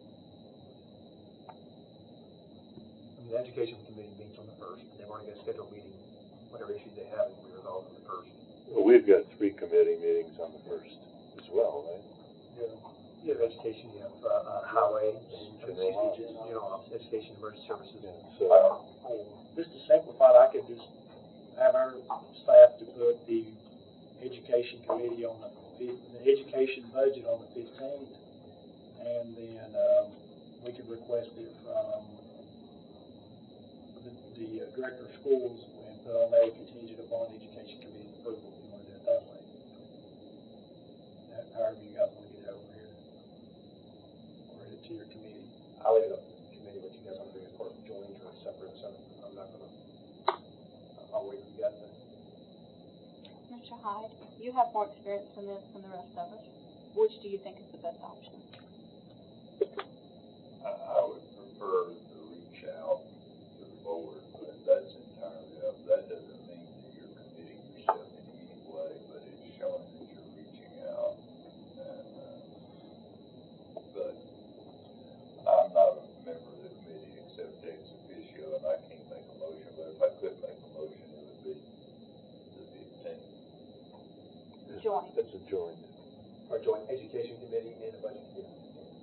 For like the first, Your recommendation. that would be for the first hour of our 4-hour meeting or whatever that's gonna be. Starting at 4 o'clock. Yeah, starting at 4 o'clock. You could do it anytime. As I was saying earlier, if they couldn't make it, the education members, you could start your meeting at 4, recess, and have your joint, go back, because then that, you've got all kinds of options to make it work. Yeah, I'll make a motion for a joint, since we've done that last year. Adjourn the meeting, Based on Mr. Hyde's recommendation as well. I have a question, so won't they meet their regular scheduled meeting on the first, and then turn around again and meet on the 15th? Meet us on the 15th. That's what, yeah, education week was. I think they meant twice last year. I'll second it. All right, motion and a second for a joint budget education committee meeting on the 15th of July. The time yet to be determined. Is that right? Sounds right. All fair side? Aye. Any opposed? All right, motion carries.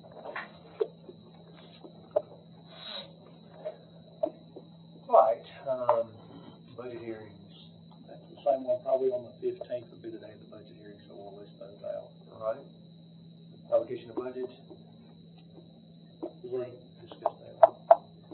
continuation budget resolution. That's the one I passed out the email from Ms. Norfleet and from the Sheriff's Department. Your appropriation resolution only allows for 1/12 of expenditures and includes major capital and other items unless approved specifically by the county commission. So she sent several items on the list, and some of them we may get done in June, some of them we may not. It's not clear.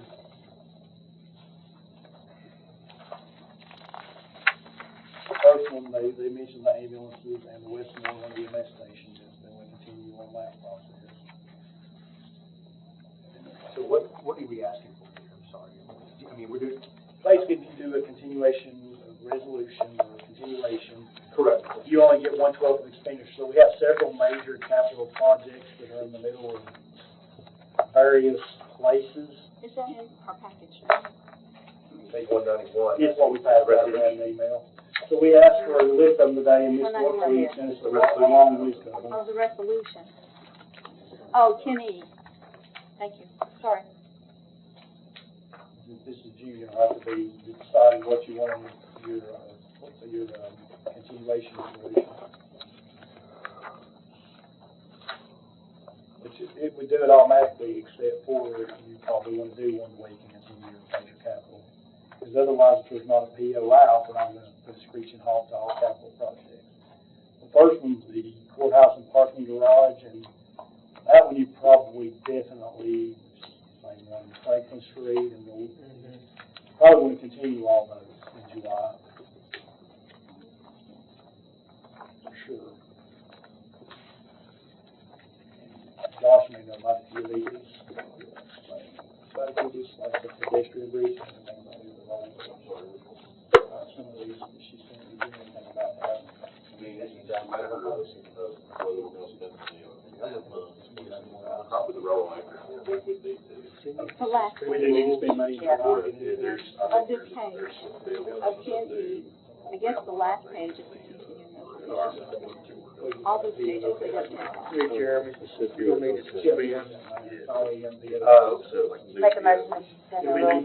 Second. You got a motion to suspend the rules, there's a second by Commissioner Boyd, all fair side. Aye. Any opposed? Yeah, I just couldn't find what it was at. It's a summary at the back of this handout. It took me forever to get there. Oh, look at that. So these are, let me be clear what we're talking about. Anything that's a large capital project will have to be stopped. If it has a PO, it's a moot point. It's already been budgetary expenditure. So anything that doesn't require a PO that you're going to pay, or any new additional POs will be completely stopped until the budget's approved unless you specifically approve these capital projects. So what are the highlights meaning? That's the one that she, and I started highlighting them and then we copied it from her. Finish highlighting. So right now, I think the first three there, for the courthouse parking garage, the Franklin Street stormwater, then the GDE interlocal, those probably definitely need to continue on because we're in the middle of trying to complete those. Right. In July, we don't need to stop even if we need POs. The next one is New Shackle Island to the intersection. I'm not sure we've got a lot going on. That's why I'm asking Josh. Yeah, there's environmental work going on, and I don't know if we're going to pay anything over that month. I don't think there's anything, the wheels are going to fall off of it on that necessarily if we don't roll that over. The roll actors one can definitely, you know, that would be definitely just been the next budget. I think right now the Brown Memorial Park, you stopped it anyway in Gen Ops that one. Well, For the PO that exists. The PO that exists wouldn't be effective because it's already been budgetary expenditure. I think we've asked you to, what have we?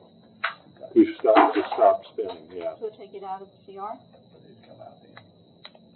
So it'll come out of the CR? Yes. If you don't want it to continue.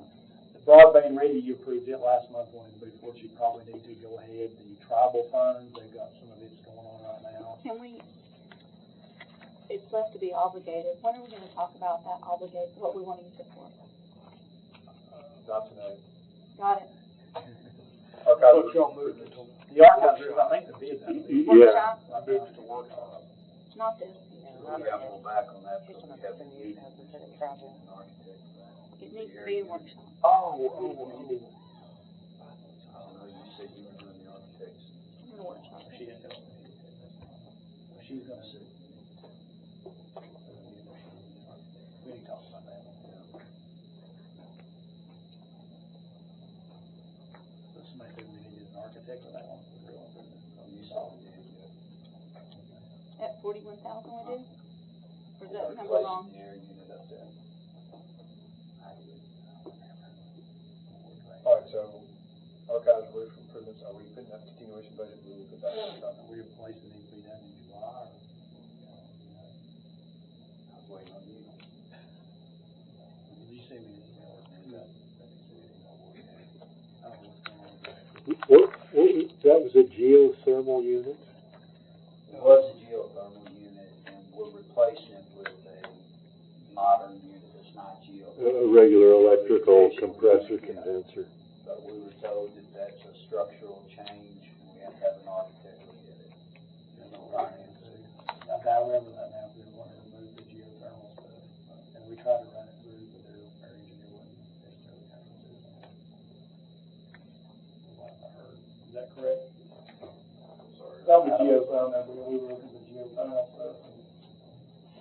And I about forgot about it too, but I thought we were going to talk about it. I remember there was a discussion about the original, whether Marshall would be comfortable approving those plans or, that's really outside his finance. Some of our original plans, I think about the Marshall. And I think as far as it says selection, but I think we're more concerned that you run our RFQ through us and review it. We need to get together on that, I think there's some. Hey, David. Yeah. Where is the geothermal field, just out of curiosity, for the archives building? Yeah, I think the air got them, but I wouldn't swear, I think he said it was behind it, but I wouldn't swear. I would think that it's behind it, but I'm not 100% sure. Didn't we build it? It's just servicing it. Did we build a parking lot over it? Oh. Is that good? We just need to know where this is. You can't do any major construction or anything unless you know where that field and those wells are located. Right now, I think the proposal is removing the geothermal because it's feasible, but when we run into that, what that ends up being is that statute says if you do changes to the electrical and that you have to get an architect or engineer, so we're always back to that point now. Kind of pops back into that statute, and then there's another statute about selection. The architects, me and John need to get together how we're gonna do that. Because Kim usually selects them, but we're just gonna run RFQs, that's what I think. Yeah, is that on the parapets? This is all for the HVAC? Yeah, it's just the HVAC. But I know this is one before we even discussed this at all. Was it Jeff that assessed it in maintenance, or? Now, what you're talking about here with 41,000, that's the roofing repair. Okay, that's the parapet. We've had to take a step back from all of that because we have to replace that unit there. Right. Oh, okay. So this one got to replace that unit before we replace it. So this part can wait after July, we're gonna do the unit first. So we can go, so we can keep the archives roof off around. Right. ADA transition, we can keep that off, Tommy. That's what Josh said on the other. Other construction, Sumner County parks for $101,500. HVAC program, including county buildings. That's as needed, so I don't think there's any HVAC units that need to be replaced So- now. One that we're working on On the archives, yeah. Kick that off. When we get to workshop, there's HVAC in the capital projects. Like, I don't know, I was looking for it like 200,000. Workshop, if we could ask, if we could look at that number. All right, well, continuing budget resolution, need a motion to approve this. What you got on the back page, you do have the suite, we probably do want to complete that, and that's that water stuff. So,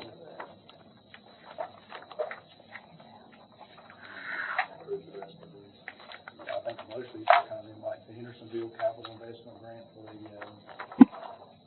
health department, that's another one. The Holly's drainage, Josh, are you in the middle of that one too?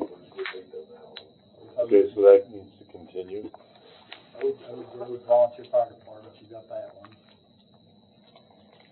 And can I ask about, when can we talk about Oak Grove, because they're still waiting to get their deed or something, they'd like to get their building built before winter, and I know it's not appropriate here, but it needs to go somewhere. it's stalled again. Kim's working on that, right? Yeah, we're just waiting on it, from the surveyor. As soon as it comes back, then we move forward. We just haven't gotten it back from him yet.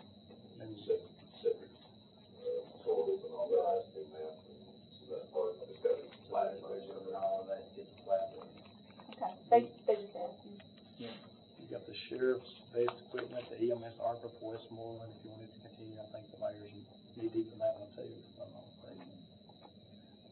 Jail roof improvements, that one's probably pretty much time sensitive. Yeah. Ambulances are definitely time sensitive if we don't get those out, and I've been told it's an 18-month lead time on all these. So, with the EMS building, have we bought land yet, or identified land?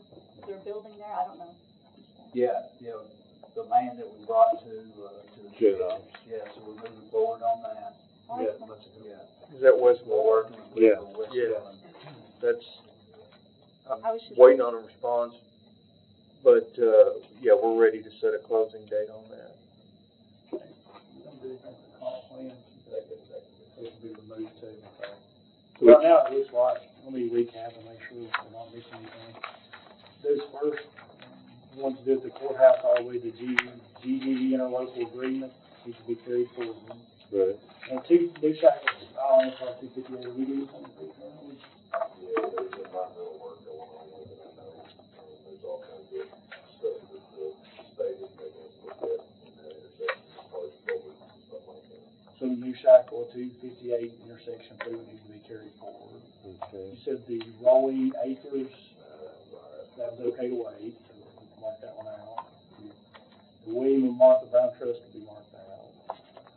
Broadband ready communities, I think we've started on that, we anticipate starting on that quickly. The rest of us will do the tribal fund, which is time sensitive. Is there a time on it? The tribal fund, I think it is with the rest of us. I think we talked about it, and it doesn't, and Is it not?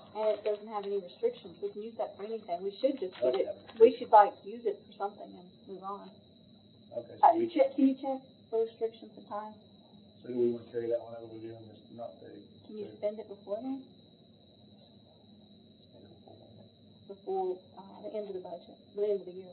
If they do, then it's a moot point, this is just stuff that we spend and done with the appropriation. If it's still there, we carry it. Do you want to carry it or not carry it until the budget's approved?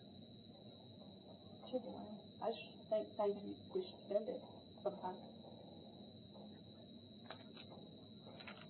We carry it. In the archive book, we were gonna pass on, or I think so. yeah. The ADA plan, I think you said pass on that. The other construction's park, I think that we said pass HVAC and all these down through here. The comp plan we said was okay.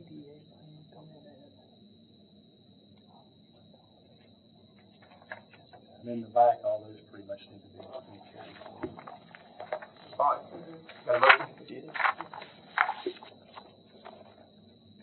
To approve? Motion approved. All fair side? Aye. Any opposed? All right, items, I'm gonna say 11 and 12. We're still out of session, so we can keep going. Budget draft, budget workshop, we moved item 1, miscellaneous remaining budget items, and item 4, interdepartmental salary comparison into the budget workshop. So, do we, All right. What's left, David? Okay, number, let me point out the 3 items that we need to make sure we don't miss. One's your long-term planning, and I would recommend not looking at that until your next meeting, because it will not affect, or you can even look at it after that, because it will not affect your publication or your hearings. okay? The second one is, and I've got the actual email from the state, is one we discussed earlier, is it will not stop your budget, but it is the highway reserve. They recommend that you have 2 months' salary. He put 16%, which is 2 months of operation, 16.7. He put 16%, the guy from the state, for a recommendation.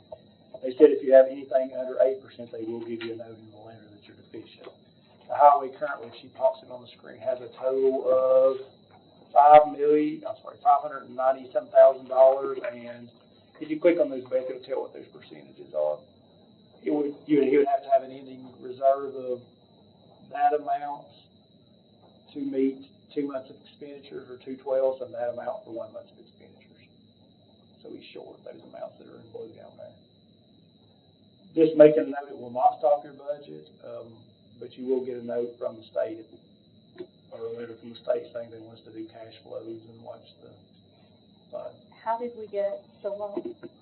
Well, if you look at a couple of things, kind of flip back up there. Go back down just a tiny bit. If you look, we're estimating his fund balance is going down. And me and Toby talked about that today. We don't really know where he's going to end up and what items he's not going to spend.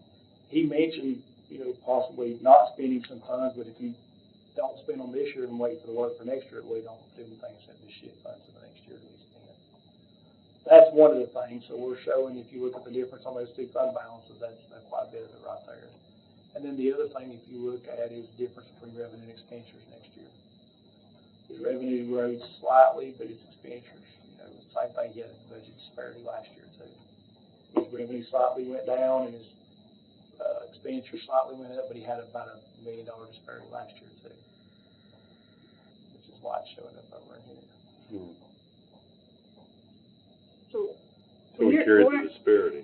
When you're talking about this, are we going to get worse, or is our balance going to get less? If you look at these last two, they did not go significant. There wasn't a significant change here to the budget that's on balance. So it's going to be based on two things: how conservative our revenues are, and I feel those are pretty conservative. And number two, what percent of his budget is he spending. It's really going to affect those numbers a lot. If you look at the appropriations, there's another concern. You may just make sure you're aware of it. You click on the appropriations. Go down to the asphalt and make sure everybody does understand where we're at right now on that. There you go. The budget this year is significantly less than what he spent and what he had budgeted this year. Plus the ARPA, the $1.4 million of ARPA is not available this year, so there will be, without the inclusion of money in capital, there will be a significantly less amount of asphalt this year. I mean, I brought it up at the last meeting that highway has increased like 40% over the last several years. We keep going this way. I don't know where we're going to get money. What about concrete? We all saw the bridge video this week. Are we building bridges? Concrete, we got like $30,000.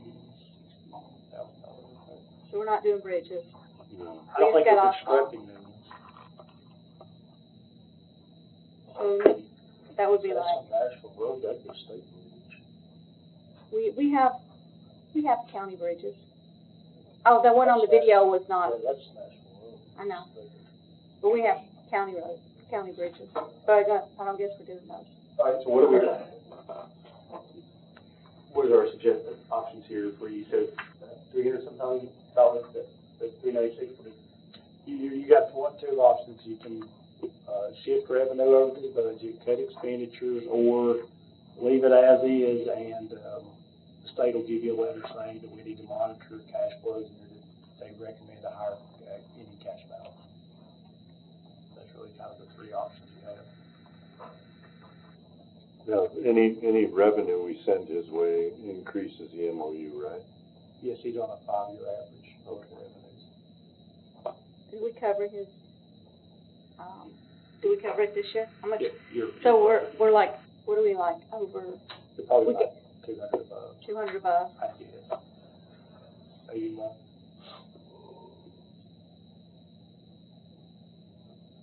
All right, do we have a motion or suggestion, or will we keep it as is? Is this something we can continue to look at month after month and make adjustments if we need to give him something, or? Well, there's a couple issues. Do we need to have have highway go into this? If it goes to 0, will they come in? I mean, you said they're going to send us a nasty letter. If it goes to 0, are they going to send us an even nastier one? Or do they throw us in jail? I don't think so. Oh, I'm sorry, they just made a note to me from down here. On the continuation or resolution, we need to include the resource authority bond on that, on that list. Because it's a flow through to them. I agree. We need to I'll make a motion to include the resource authority on the continuing resolution. The bond. The bond. Second. Second. All in favor, say aye. Aye. Any opposed? All right. we send a message to Highway Committee to determine the best path? Here's where you're at. If you do that commitment for highway over the capital projects, you could appropriate it during the year out of capital projects for asphalt. You can't move money over into the highway budget during the year because they have their separate tax levy. You got a tax levy for highway, you got a tax levy for schools, you got a tax levy for debt service, you got a tax levy for the general fund, so you can't shift money between those funds because it's tax dollars. So highway is gonna cost us a tax increase. Maybe. I mean, we're looking at doing $20 million in capital for highway in 3 years, which that's a proposal before, like, 7 months, $300-some-thousand. So are we able to adjust that to the budget and just give it an infusion of capital that doesn't increase the MO? Well, this is kind of what CTAS says, that they don't count the money in the capital projects fund. It says you have to appropriate the 5-year average of local revenue funds. The money that we put into the capital projects funds is property tax, which are local funds. So myself, I don't necessarily agree with their point of view, but they're the ones that are doing the determination if we meet the 5-year average, and according to them, the capital money's not going to count in that. My concern is that they come back in 2 or 3 years and they say we were mistaken, it really was property tax. And highway MOE as well. That was my reading of it as well. That it's property tax. I mean, it is local revenue. We're just moving it around. Yeah. I think that they would have a good case to say it increased the MOE. I agree with you. All right, so but CTAS says something different. But for this, I don't know. Right now, you're not projecting the deficit in his budget unless he overruns expenditures or something significantly bad happens in revenues. He's not going to have a deficit, but he's just not going to meet the recommended reserves, and I was just making you guys aware of it. how many years has highway probably not met the recommended reserve? He met it last year, the year before he did. We got a letter for, and they're online. We had to monitor cash flows for at least 2 to 3 years. Has it been over that maybe? Yeah. And I have a little form where we send the cash flows to we did this year because they made the percentage, but we send a cash flow sheet to the commission. And this is what the cash flow. What's going to break if we meet the obligation? Nothing. We'll just get that letter and then we'll present cash flows to the county commission each month. Our best estimates. What's going to break if we just go ahead? Nothing. I'm just making you guys aware. Good. I didn't want allocate the money. Allocate the money. Or like you said, we had like 396, 386. What was the number that we were? The very first thing said we were 339. Okay. That's the problem right there. Right. So what's stopping us from fixing it? Just have to cut expenses for $339,000 or allocate property tax from somewhere else. I have an idea. idea. If we move the lady that does the purchase orders and the payroll over to the finance department, that should free up $100,000 maybe.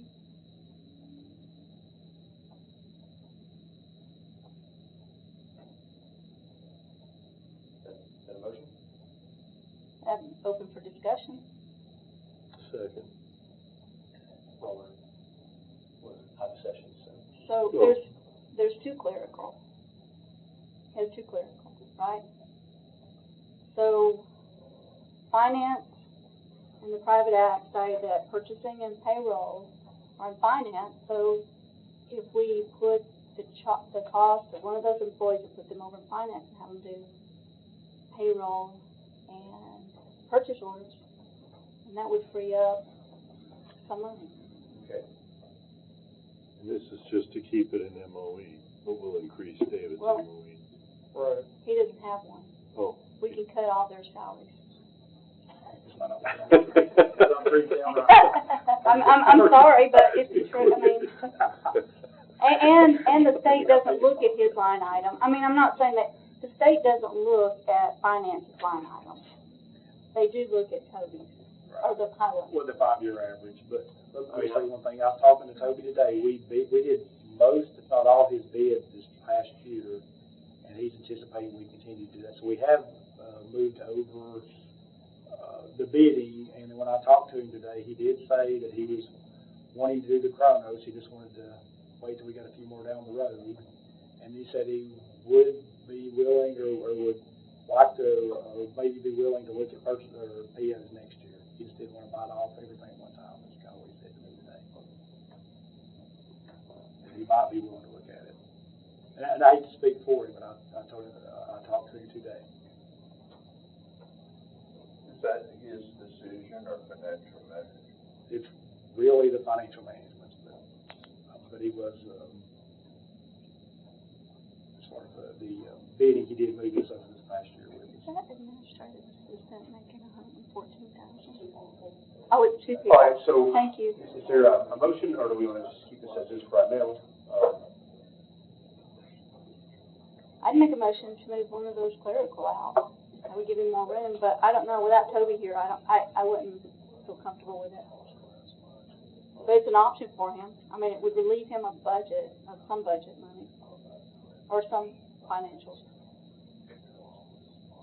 But without him here, I'm not.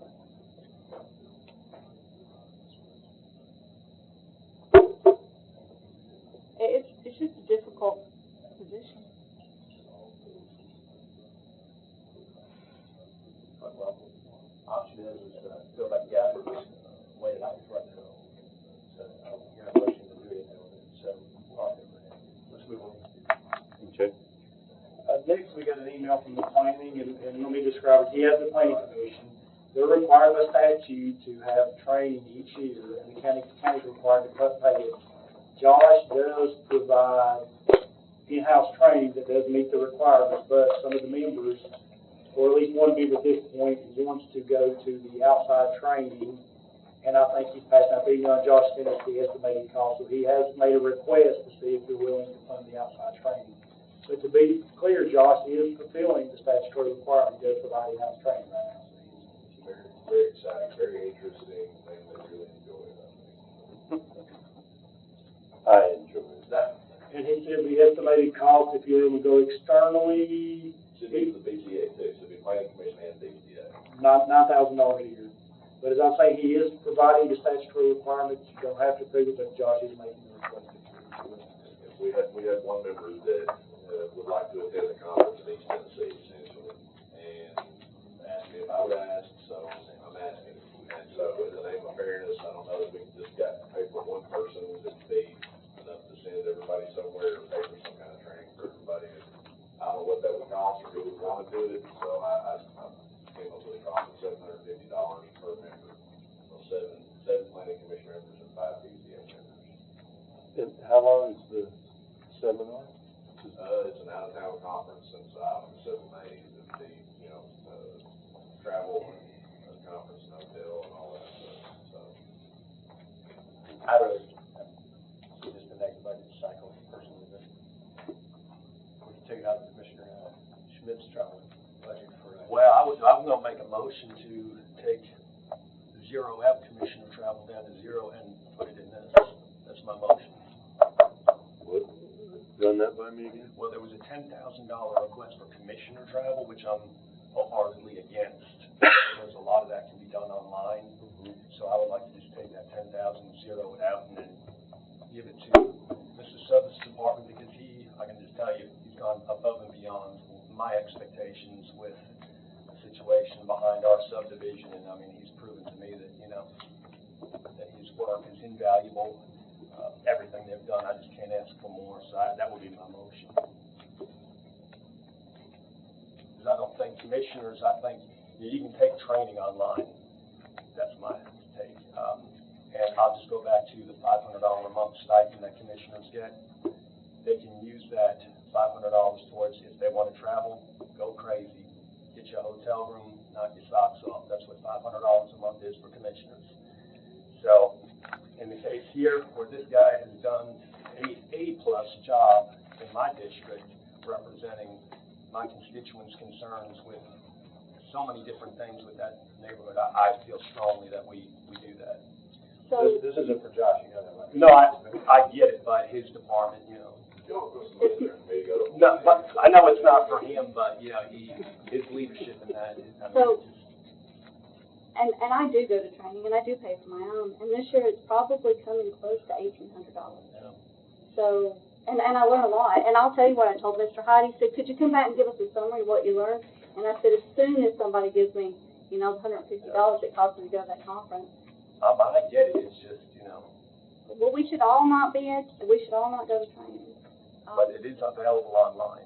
No, not these things. Not these things that you get at the conferences where you have CTAs. They're telling you the things they want you to hear. That's not online. Well, that's a personal decision. That's All right, so we have a motion to approve this or not? Don made a motion. That's my motion. Okay, we have a motion, do we have a second? No. To Don's motion. All right, motion dies, like a second. Is there a motion to approve this request, or do it in legislative roll to the next budget? Motion to approve. All right, we have a motion to approve the request. Is there a second? All right, motion dies for lack of second. All right. But it is a good segue to an item also with travel, which I'll bring up in a minute. Go ahead, I'll let you get on, we'll make sure. So the election Where are we at? commission, if you What's look next in, on our agenda item? David, let me grab the one out before I forget. The jail medical bid came in. You have that email from Mr. Craddock.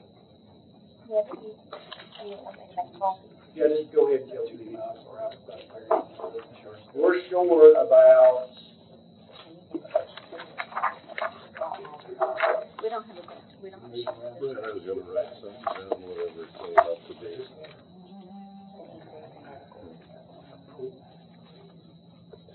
We're short about 3. here we go.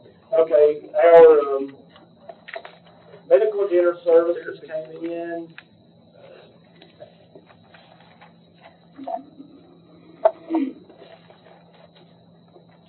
He's saying right now that we have reviewed the bids and believe that Fast Track Health, they came in at $2 million, whatever, plus $100,000 cost, which is $2.3 million. If you conform up on the line there, that's all they have in the line's about $1.9 million. So they're about $400,000 short. I've got another copy of it. So you need a motion to increase that by $400,000? That is $2,382,266.21, low bidder today. I'll make the motion to bring that amount up to what they request. All right, we have a motion, we have a second? Yeah, I'll second it. All right, all in favor say aye. Aye. Any opposed? And that's contingent upon that bidder being good before, what we could tell today they were good. And that was the last item that I had. Sorry, Miss, boy, I catch up earlier about this travel. All right, your last item for, that we deal with the miscellaneous remaining budget items. Well, I think Ms. Wood had one about travel. I have a couple, but if I could go to travel, if you, Travel. the election commission increased their travel to $8,300. I don't work for them, I don't know. Do you have a page for that in our budget? I'm looking. On the screen, there's no, they're on page.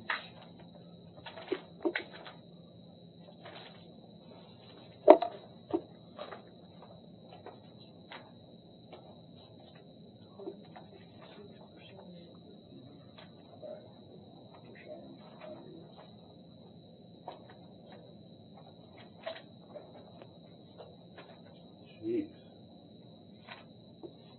So I sent everybody, I did an email, and I sent it out with all the departments' travel, and Mr. Smith said he didn't receive it. I don't know if y'all did, I don't know if it went out. Page 36 and 7. Did you get an email? Did you send it? I didn't look for that. I was scrambling. And, you know, I'm always about fair, so if we want, I mean, I might go back and reconsider Josh's request. Some of these, if I look at them, I mean, the travel for, EMS is 10,000, but they got a lot of people. Ag has got 8,000 in travel. The assessor's office has travel of 7,000. But this one, if we could take care of election commission first. That just hit me as a huge increase. I think that there was a citizen that called me and they were at the election commission meeting and they said that they all decided they could go to Nashville to some meetings and they could just put it in the budget. You would leave that back out of fiscal year 2024? 2,500? Or, I'm sorry, the estimate, I was looking at the estimate. Well, you know, if we go back to 2022, we got 1,000, we got 1,100. And then it jumped from 1,100 to 1,700 to 3,300 to 8,500. I mean, these are small amounts, but if we're going to talk about, You would put it down to 3,500? yeah. All right. Because again, this is another department with an MOE. Why does it even need to be $1,000 increase? I don't know. I was just accepting the suggestion. Down to 500 in your motion. We can make that 500. All right. I'll make a motion to make it 500. Second. All fair side? Aye. Any opposed?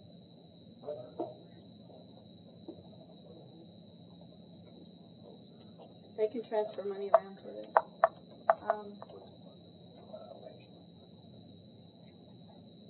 So that was the one that jumped out at me as most. So I don't know if y'all got the email, but I went through and I looked at everyone's travel. So it's not that I find Josh's request out of line so much, in that some of the bigger ones, I mean, highway has traveled, not much, 2,500. What do you see, Mr. Klein? 10,000. 10,000 for EMS. I don't know what their travel is. Ag has 8,000 in travel. Do you want me to tell you the high ones? I mean, I think the sheriff is fine with 36,000. I think they're sending all their people somewhere.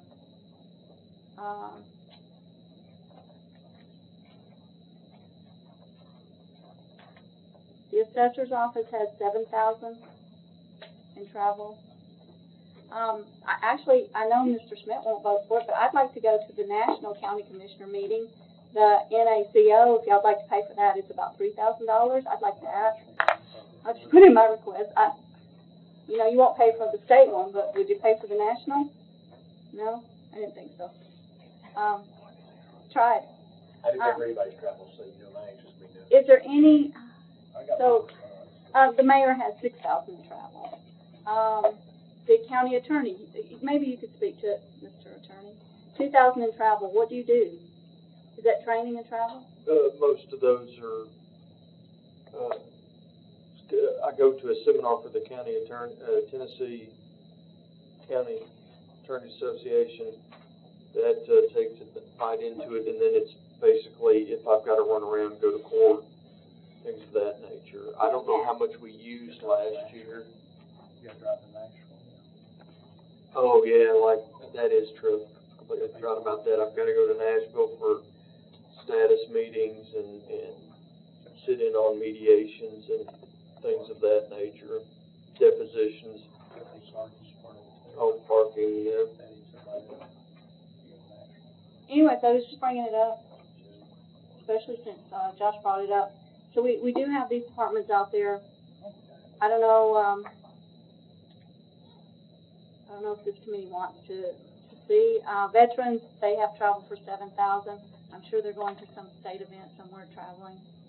I do all mine online, so I got like $500. Again, online. So do we want, maybe there's nothing we can do right now, but maybe we need to have a policy. Maybe that's what this feels like. We need to have a county policy on how people can determine where they can go, and then maybe we look at it.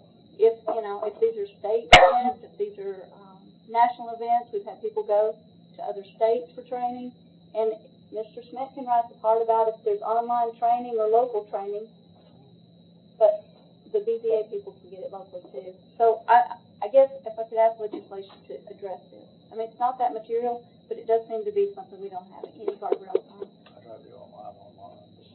I think, Mr. Chairman, that Terry is really on to something that we need to look at and review, and I think you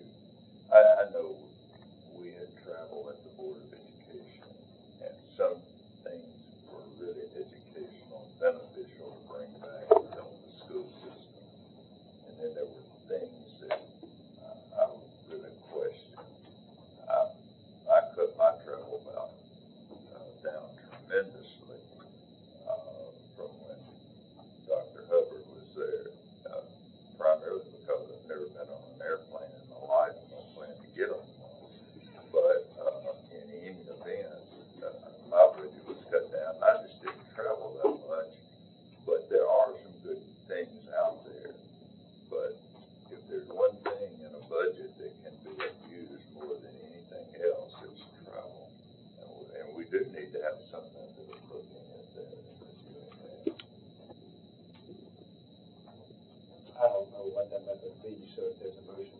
Well, if we look at, and I know it's tedium, but if we look at previous years, what those actual travel expenses were, and what the seminar was, or what.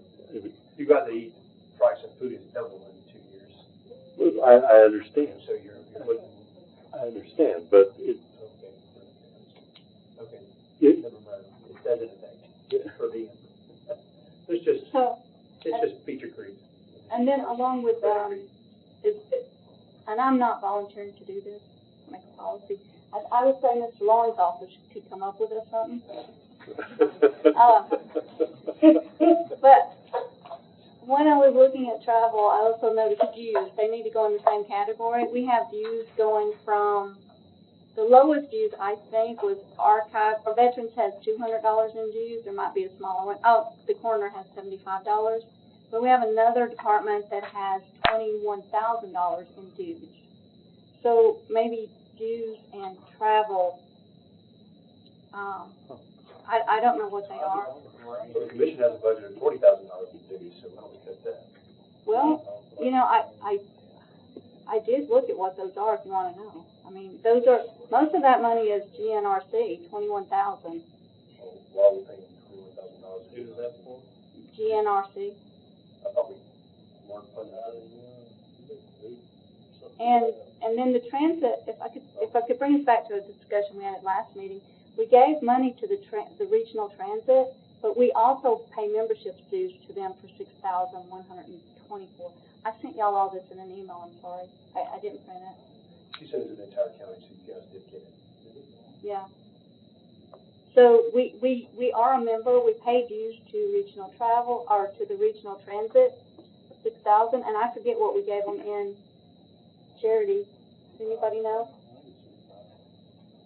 So I'm just saying that we double hit everywhere, and we just, because they're not together, we don't see it. But that's what's in that 40,000. Gotcha. Part of it. So there's nothing for TC. The TCSA has $6,400.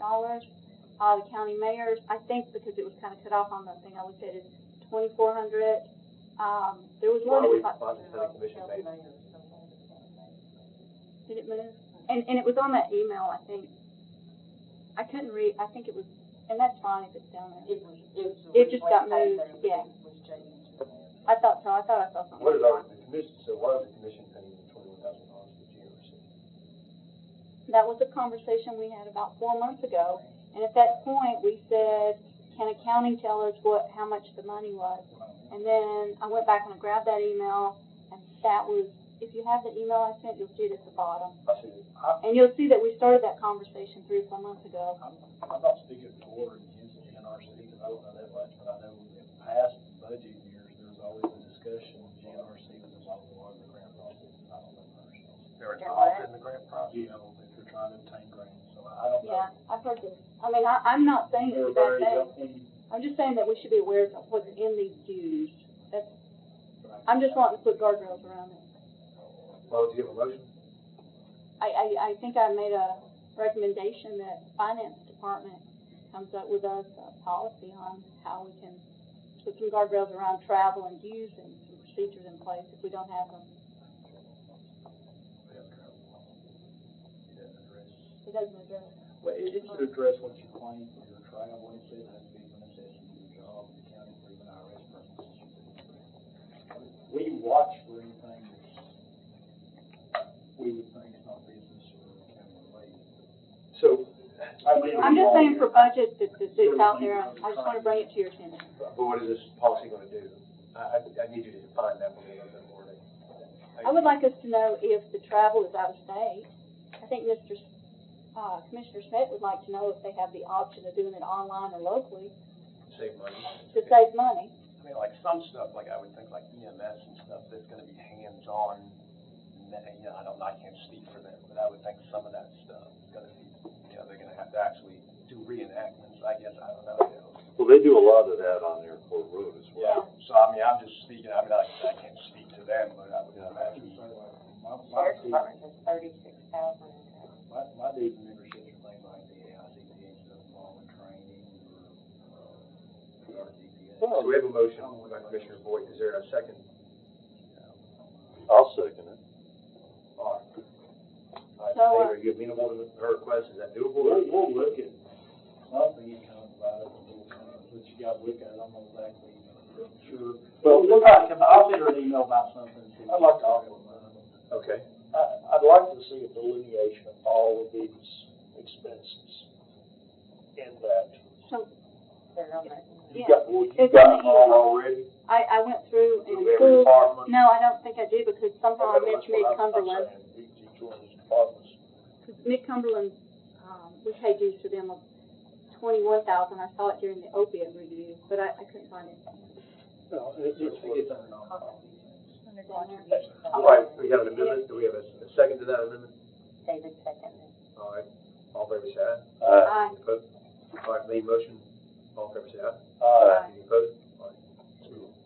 What else you got? I'd like to also make a motion after that, if Mr. Long could break out travel from training costs, if it costs $2,000 from a hotel for a $100 seminar, I think we should, can we break out education? Well, it should be, there's a dues and memberships, and they're already broken, should be. There's a dues and membership, a tuition, training, Okay, thank you. just food and hotel stuff and travel. That's all that is? Should be, Mileage. and mileage. Mileage, that's all. Okay. All right. Airlines. Thank you. We're gonna move on from travel. Sorry, Terry, but No, we'll fine. wrap this up. Where are we next, David? I think she was on to the only thing we got left is that I'm aware of is the salary sheet. Interdepartmental salary conversion. Didn't we move that? We to- moved. Yeah. Didn't we? Yeah, we are. I think it's about to finish the workshop. So I have a question Oh. before we go back to, I'm sorry, if y'all want me not to. No. I had a question about that HVAC, because it was on the continual resolution. I know that in, capital projects, we have HVAC that we've approved, and I'm just wondering if those are the same thing or different things. The ones that were on the continual resolution, Those last bottom ones you guys truncated off, I thought. we did, so, The HVAC and about 4 or 5 items on the bottom. We already dealt with this, so this is not part of the budget workshop. I'm confused. I didn't understand why it was on. I think she's asking We you did to move play it. ones up there. I didn't understand why it was on the continuing resolution. Oh, no, that's different. I'm sorry. I mean, if there was a budget for a capital project for HVAC, This is what you gotta think about. and we, When we're in the month of July, you're under continuing resolution, so anything in next year's budget is not utilizable, it's capital, you're utilizing, no, this stuff's not available yet, you gotta specifically approve whatever it is. If that makes sense. If it's in that budget, and we have air, and he needs to do it, he can't do it until you go to the actual budget. because we have money, That was on that continuing resolution, and we canceled it. I think so, the last item, we kind of, the last few, the month of July, if he said, if it's an emergency, the statute and everybody that goes, it doesn't exclude emergency, so if he comes in, one breaks down, we can still fix it. It's just be doing major capital repairs that aren't an emergency. To be clear about that, yeah, we're allowed to do that. Any other questions on that? Interdepartmental salary comparison. That's yes, it's moved. So where are we? What's your recommendation or motion, Terry? So, I was just pointing out that some of the departments are higher than other departments. So I was saying, if you look at the registered deeds, they're consistently higher than our other departments. And I don't know why, are we in workshop? We've been in a workshop this whole time. Yeah, well, this is items I was telling you, under items for the workshop. The highway started the workshop discussion. We started at the highway, we were in the workshop. But this department does have the 5 in it. This department does have 5 in it. Of the workshop.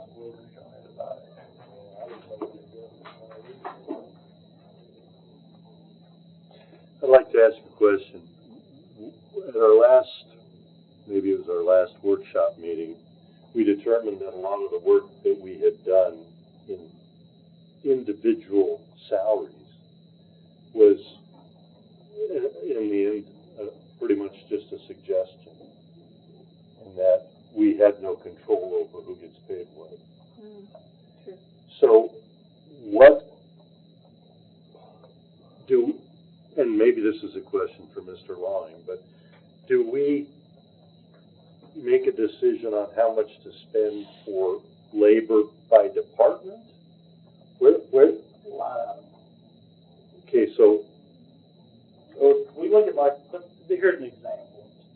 yeah, And this give me an sheet, example. anyone that's on the screen, okay? Okay. And it kind of, it'll, these line items will pop on your actual budget, that's what I'm calling a line item. The registered each salary or sale is an actual line item. The amounts for her deputies for the $423,000, best one to see that, $110,000, that's a line item. Part-time personnel is a line item. The longevity total is a line item, the health line, it goes like that. So the level of control is at the line item level. Okay, and do we know how many employees are in that line item? Yeah, it's in this worksheet right here. Okay. Yeah, every one of your worksheets are for that. Okay. Then I think the way to simplify this is to go by a line item and approve a budget by line item that we think is fair and equitable.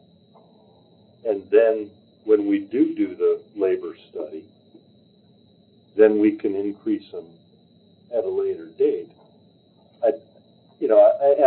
And I realize this is a mammoth project, but we're talking about, increases of 30% in 1 year, which I've never heard of in my life. And then, if we do something that's equitable, fair, and has great parity between departments, we can do it at the line item level. And, so if there's 9 people, and we know that they're all supposed to be roughly $85,000, that's what the line item is. You gotta remember a couple other things. The sheriff, you cannot decrease his amount or number without his consent by statute. Number 2, some of these the departments, the constitutional officers, have a right to petition for additional funds if they don't think he's providing them adequate funding for the department. So there is some limits on things even under that. Okay. Well, I don't know what all those limits are, but I'm willing to learn about them, because that's what this whole exercise is about, is this parity between departments and between job classifications. So, okay. So, and to emphasize what Mr. Long said, I'm sorry.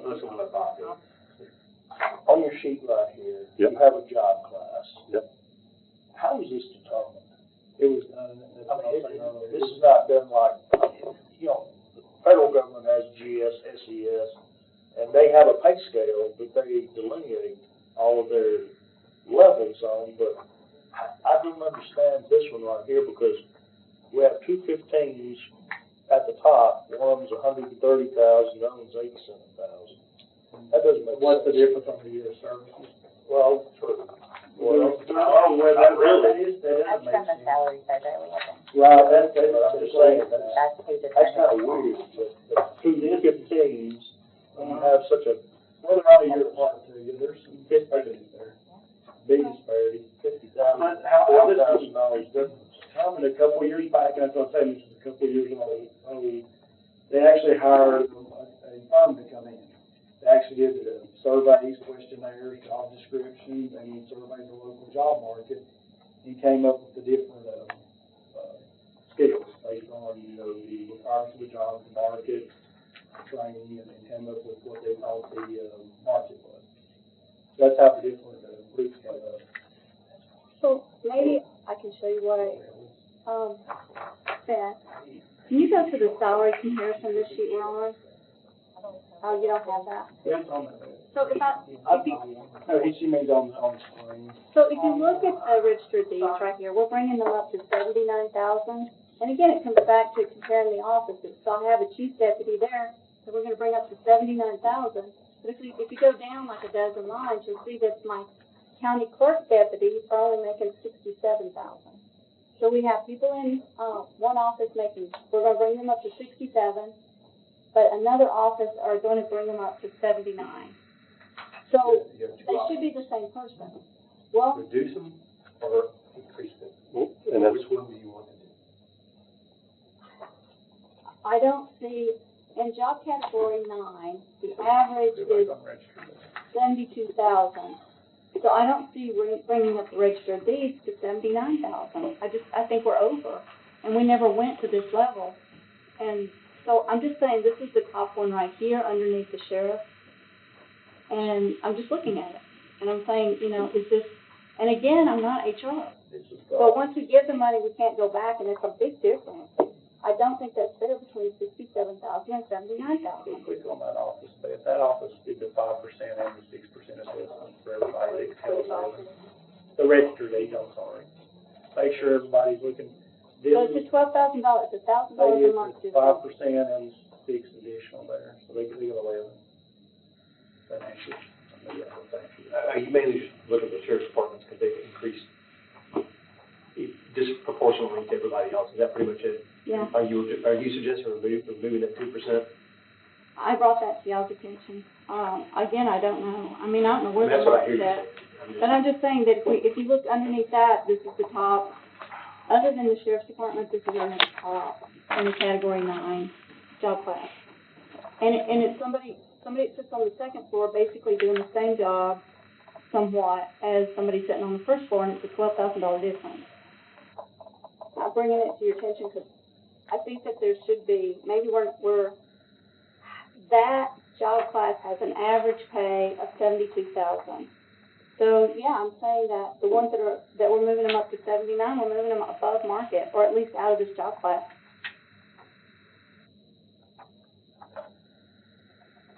Listen, there's no way possible that we can sit here at 10 o'clock and make a decent decision on a complex issue of county salary. And I know what Terry's trying to do the right thing, but we can't do it here. And when I, a few minutes ago, suggested a work session, I sure didn't think we were going to come back again to the meeting and a work session, okay? So I really think this needs to be dug into, maybe even hire a consultant to give us some new ideas on what salary will be and so forth. And there's so many restrictions, like David said, with county people that needs to be taken into consideration. But we don't need to make, when we change one, we're going to have 10 other people for every one we change to say this needs to be changed. I need more, or they need less. So we need time to think about this. I agree. So you're making a motion, Mr. Hyman? No. You're not making a motion, so. I'm just saying that I don't have the answer, but I don't think we're not in the right spot, and we didn't look at them at you do have that an level. answer. I mean, the answer is you cut, or you increase, or you don't do anything right now, but you're saying there's a disparity. The answer is simple. You don't increase by next year at all, then you keep it flat in order to let everybody else catch up. That's an option. So what if we looked at, like, job class 9 has an average salary of 72,000. What if we don't give all those additional raises for the ones that are making quite a bit more than that?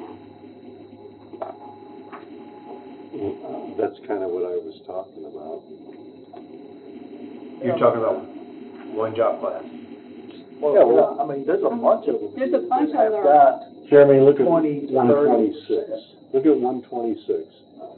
We're talking about kicking them up 11% from 72 to almost 80. 80,000. And Was that coming up to market when we went through the process? We never went to that level. We never looked at this. this is all new information. We never did it. We never looked at the register date, is that what we're talking about? We never looked, yeah, we Yeah, didn't. we only looked at the sheriff's department on it.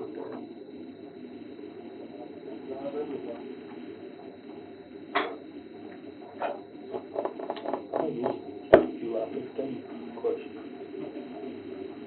I mean, I don't think we're going to solve this problem tonight. I think No. It's just new information again. We talked about it for probably an hour just on this subject.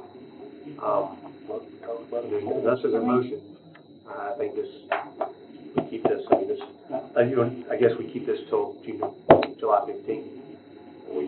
We'll need to notice the departments that these are what you guys have preliminarily done, when they can come in for hearing on 15. Or we set another budget workshop. And there's quite a bit of money there. I would like to make a motion that we do another budget workshop soon and just assess salaries in order to bring a parity of sorts to all departments in all classifications until we can do a professional study. So what kind of time are we looking at here? 40 hours? It's a lot of, you're I think 2 hours at the most. I'm not gonna be that optimistic, I would say 4. Let me give you my best estimate. If everybody did their homework. Yes. I think if you make fairly quick decisions, I think you're looking at probably 3.5 to 4 hours. If we just focus on this. Like, notice if you go to the office you just went to or above, and you say, hey, we got the cost of living and the additional, because coming from above, we're gonna cut this additional, but nobody's gonna give away 5. If you make those decisions pretty quickly, then I think you can get it done in 3 hours. But if you sit and discuss it very long, you're gonna end up with 6. That's kind of how we're saying. And I think preparation is the key, you know. We can send you this sheet, and we can maybe even make it into an Excel format where you can. If we could do Excel, that would be Where you can really actually, for me. filter it. So We'll when look at that tomorrow. are you suggesting another budget workshop?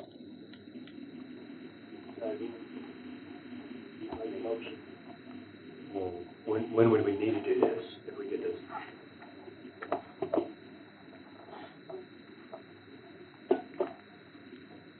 I'm assuming night is best. Yeah, I'm not gonna do that. Okay. I won't be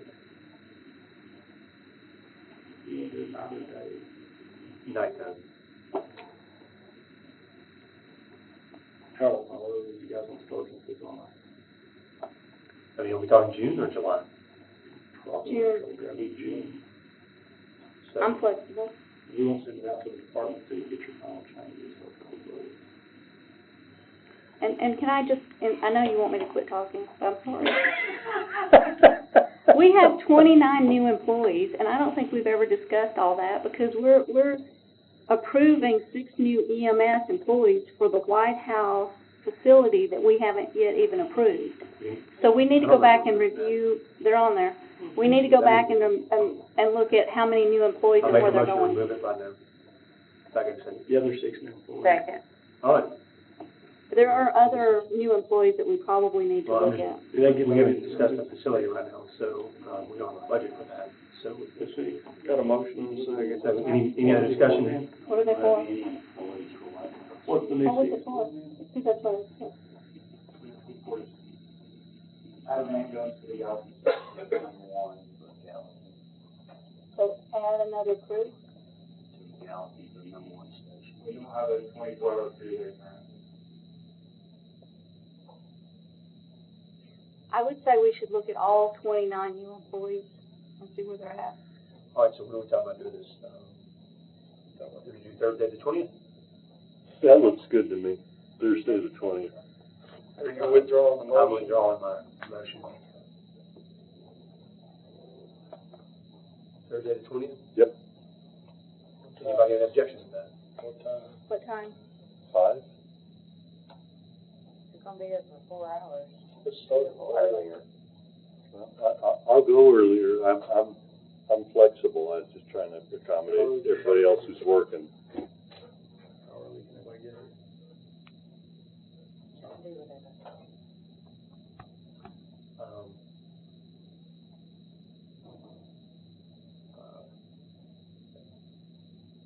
You've got a motion, I got a motion the 20th, no? Okay. I'll second it. All right, but is there a time, I'm not keen on 4, but I don't hear a motion for 4 o'clock, so. I'll motion 4 o'clock. 4 o'clock? Second. Part of that's, all right, so it's a motion for, we amended it to Thursday the 20th, 4 p.m. Okay. Is it budget So we're looking at salaries and new positions? New positions. Or do you want to do anything else? Capital project? Can we leave it miscellaneous in case we, No, if we're doing, this is for. let's do this. All We're right. only doing this. Got it. Salaries and new positions. That's what the motion was for, that's what we're gonna vote on. Unless you get an amendment, but I'm gonna vote anything else down. For me. I don't think there's anything else on the list. All right. Budget workshop for salaries, Thursday the 20th at 4 p.m. Have a motion with a second. All in favor, say aye. Aye. Opposed? All right. Is there anything else, David? That's it, so we will not notice the department head, because we'll wait after this meeting. Okay.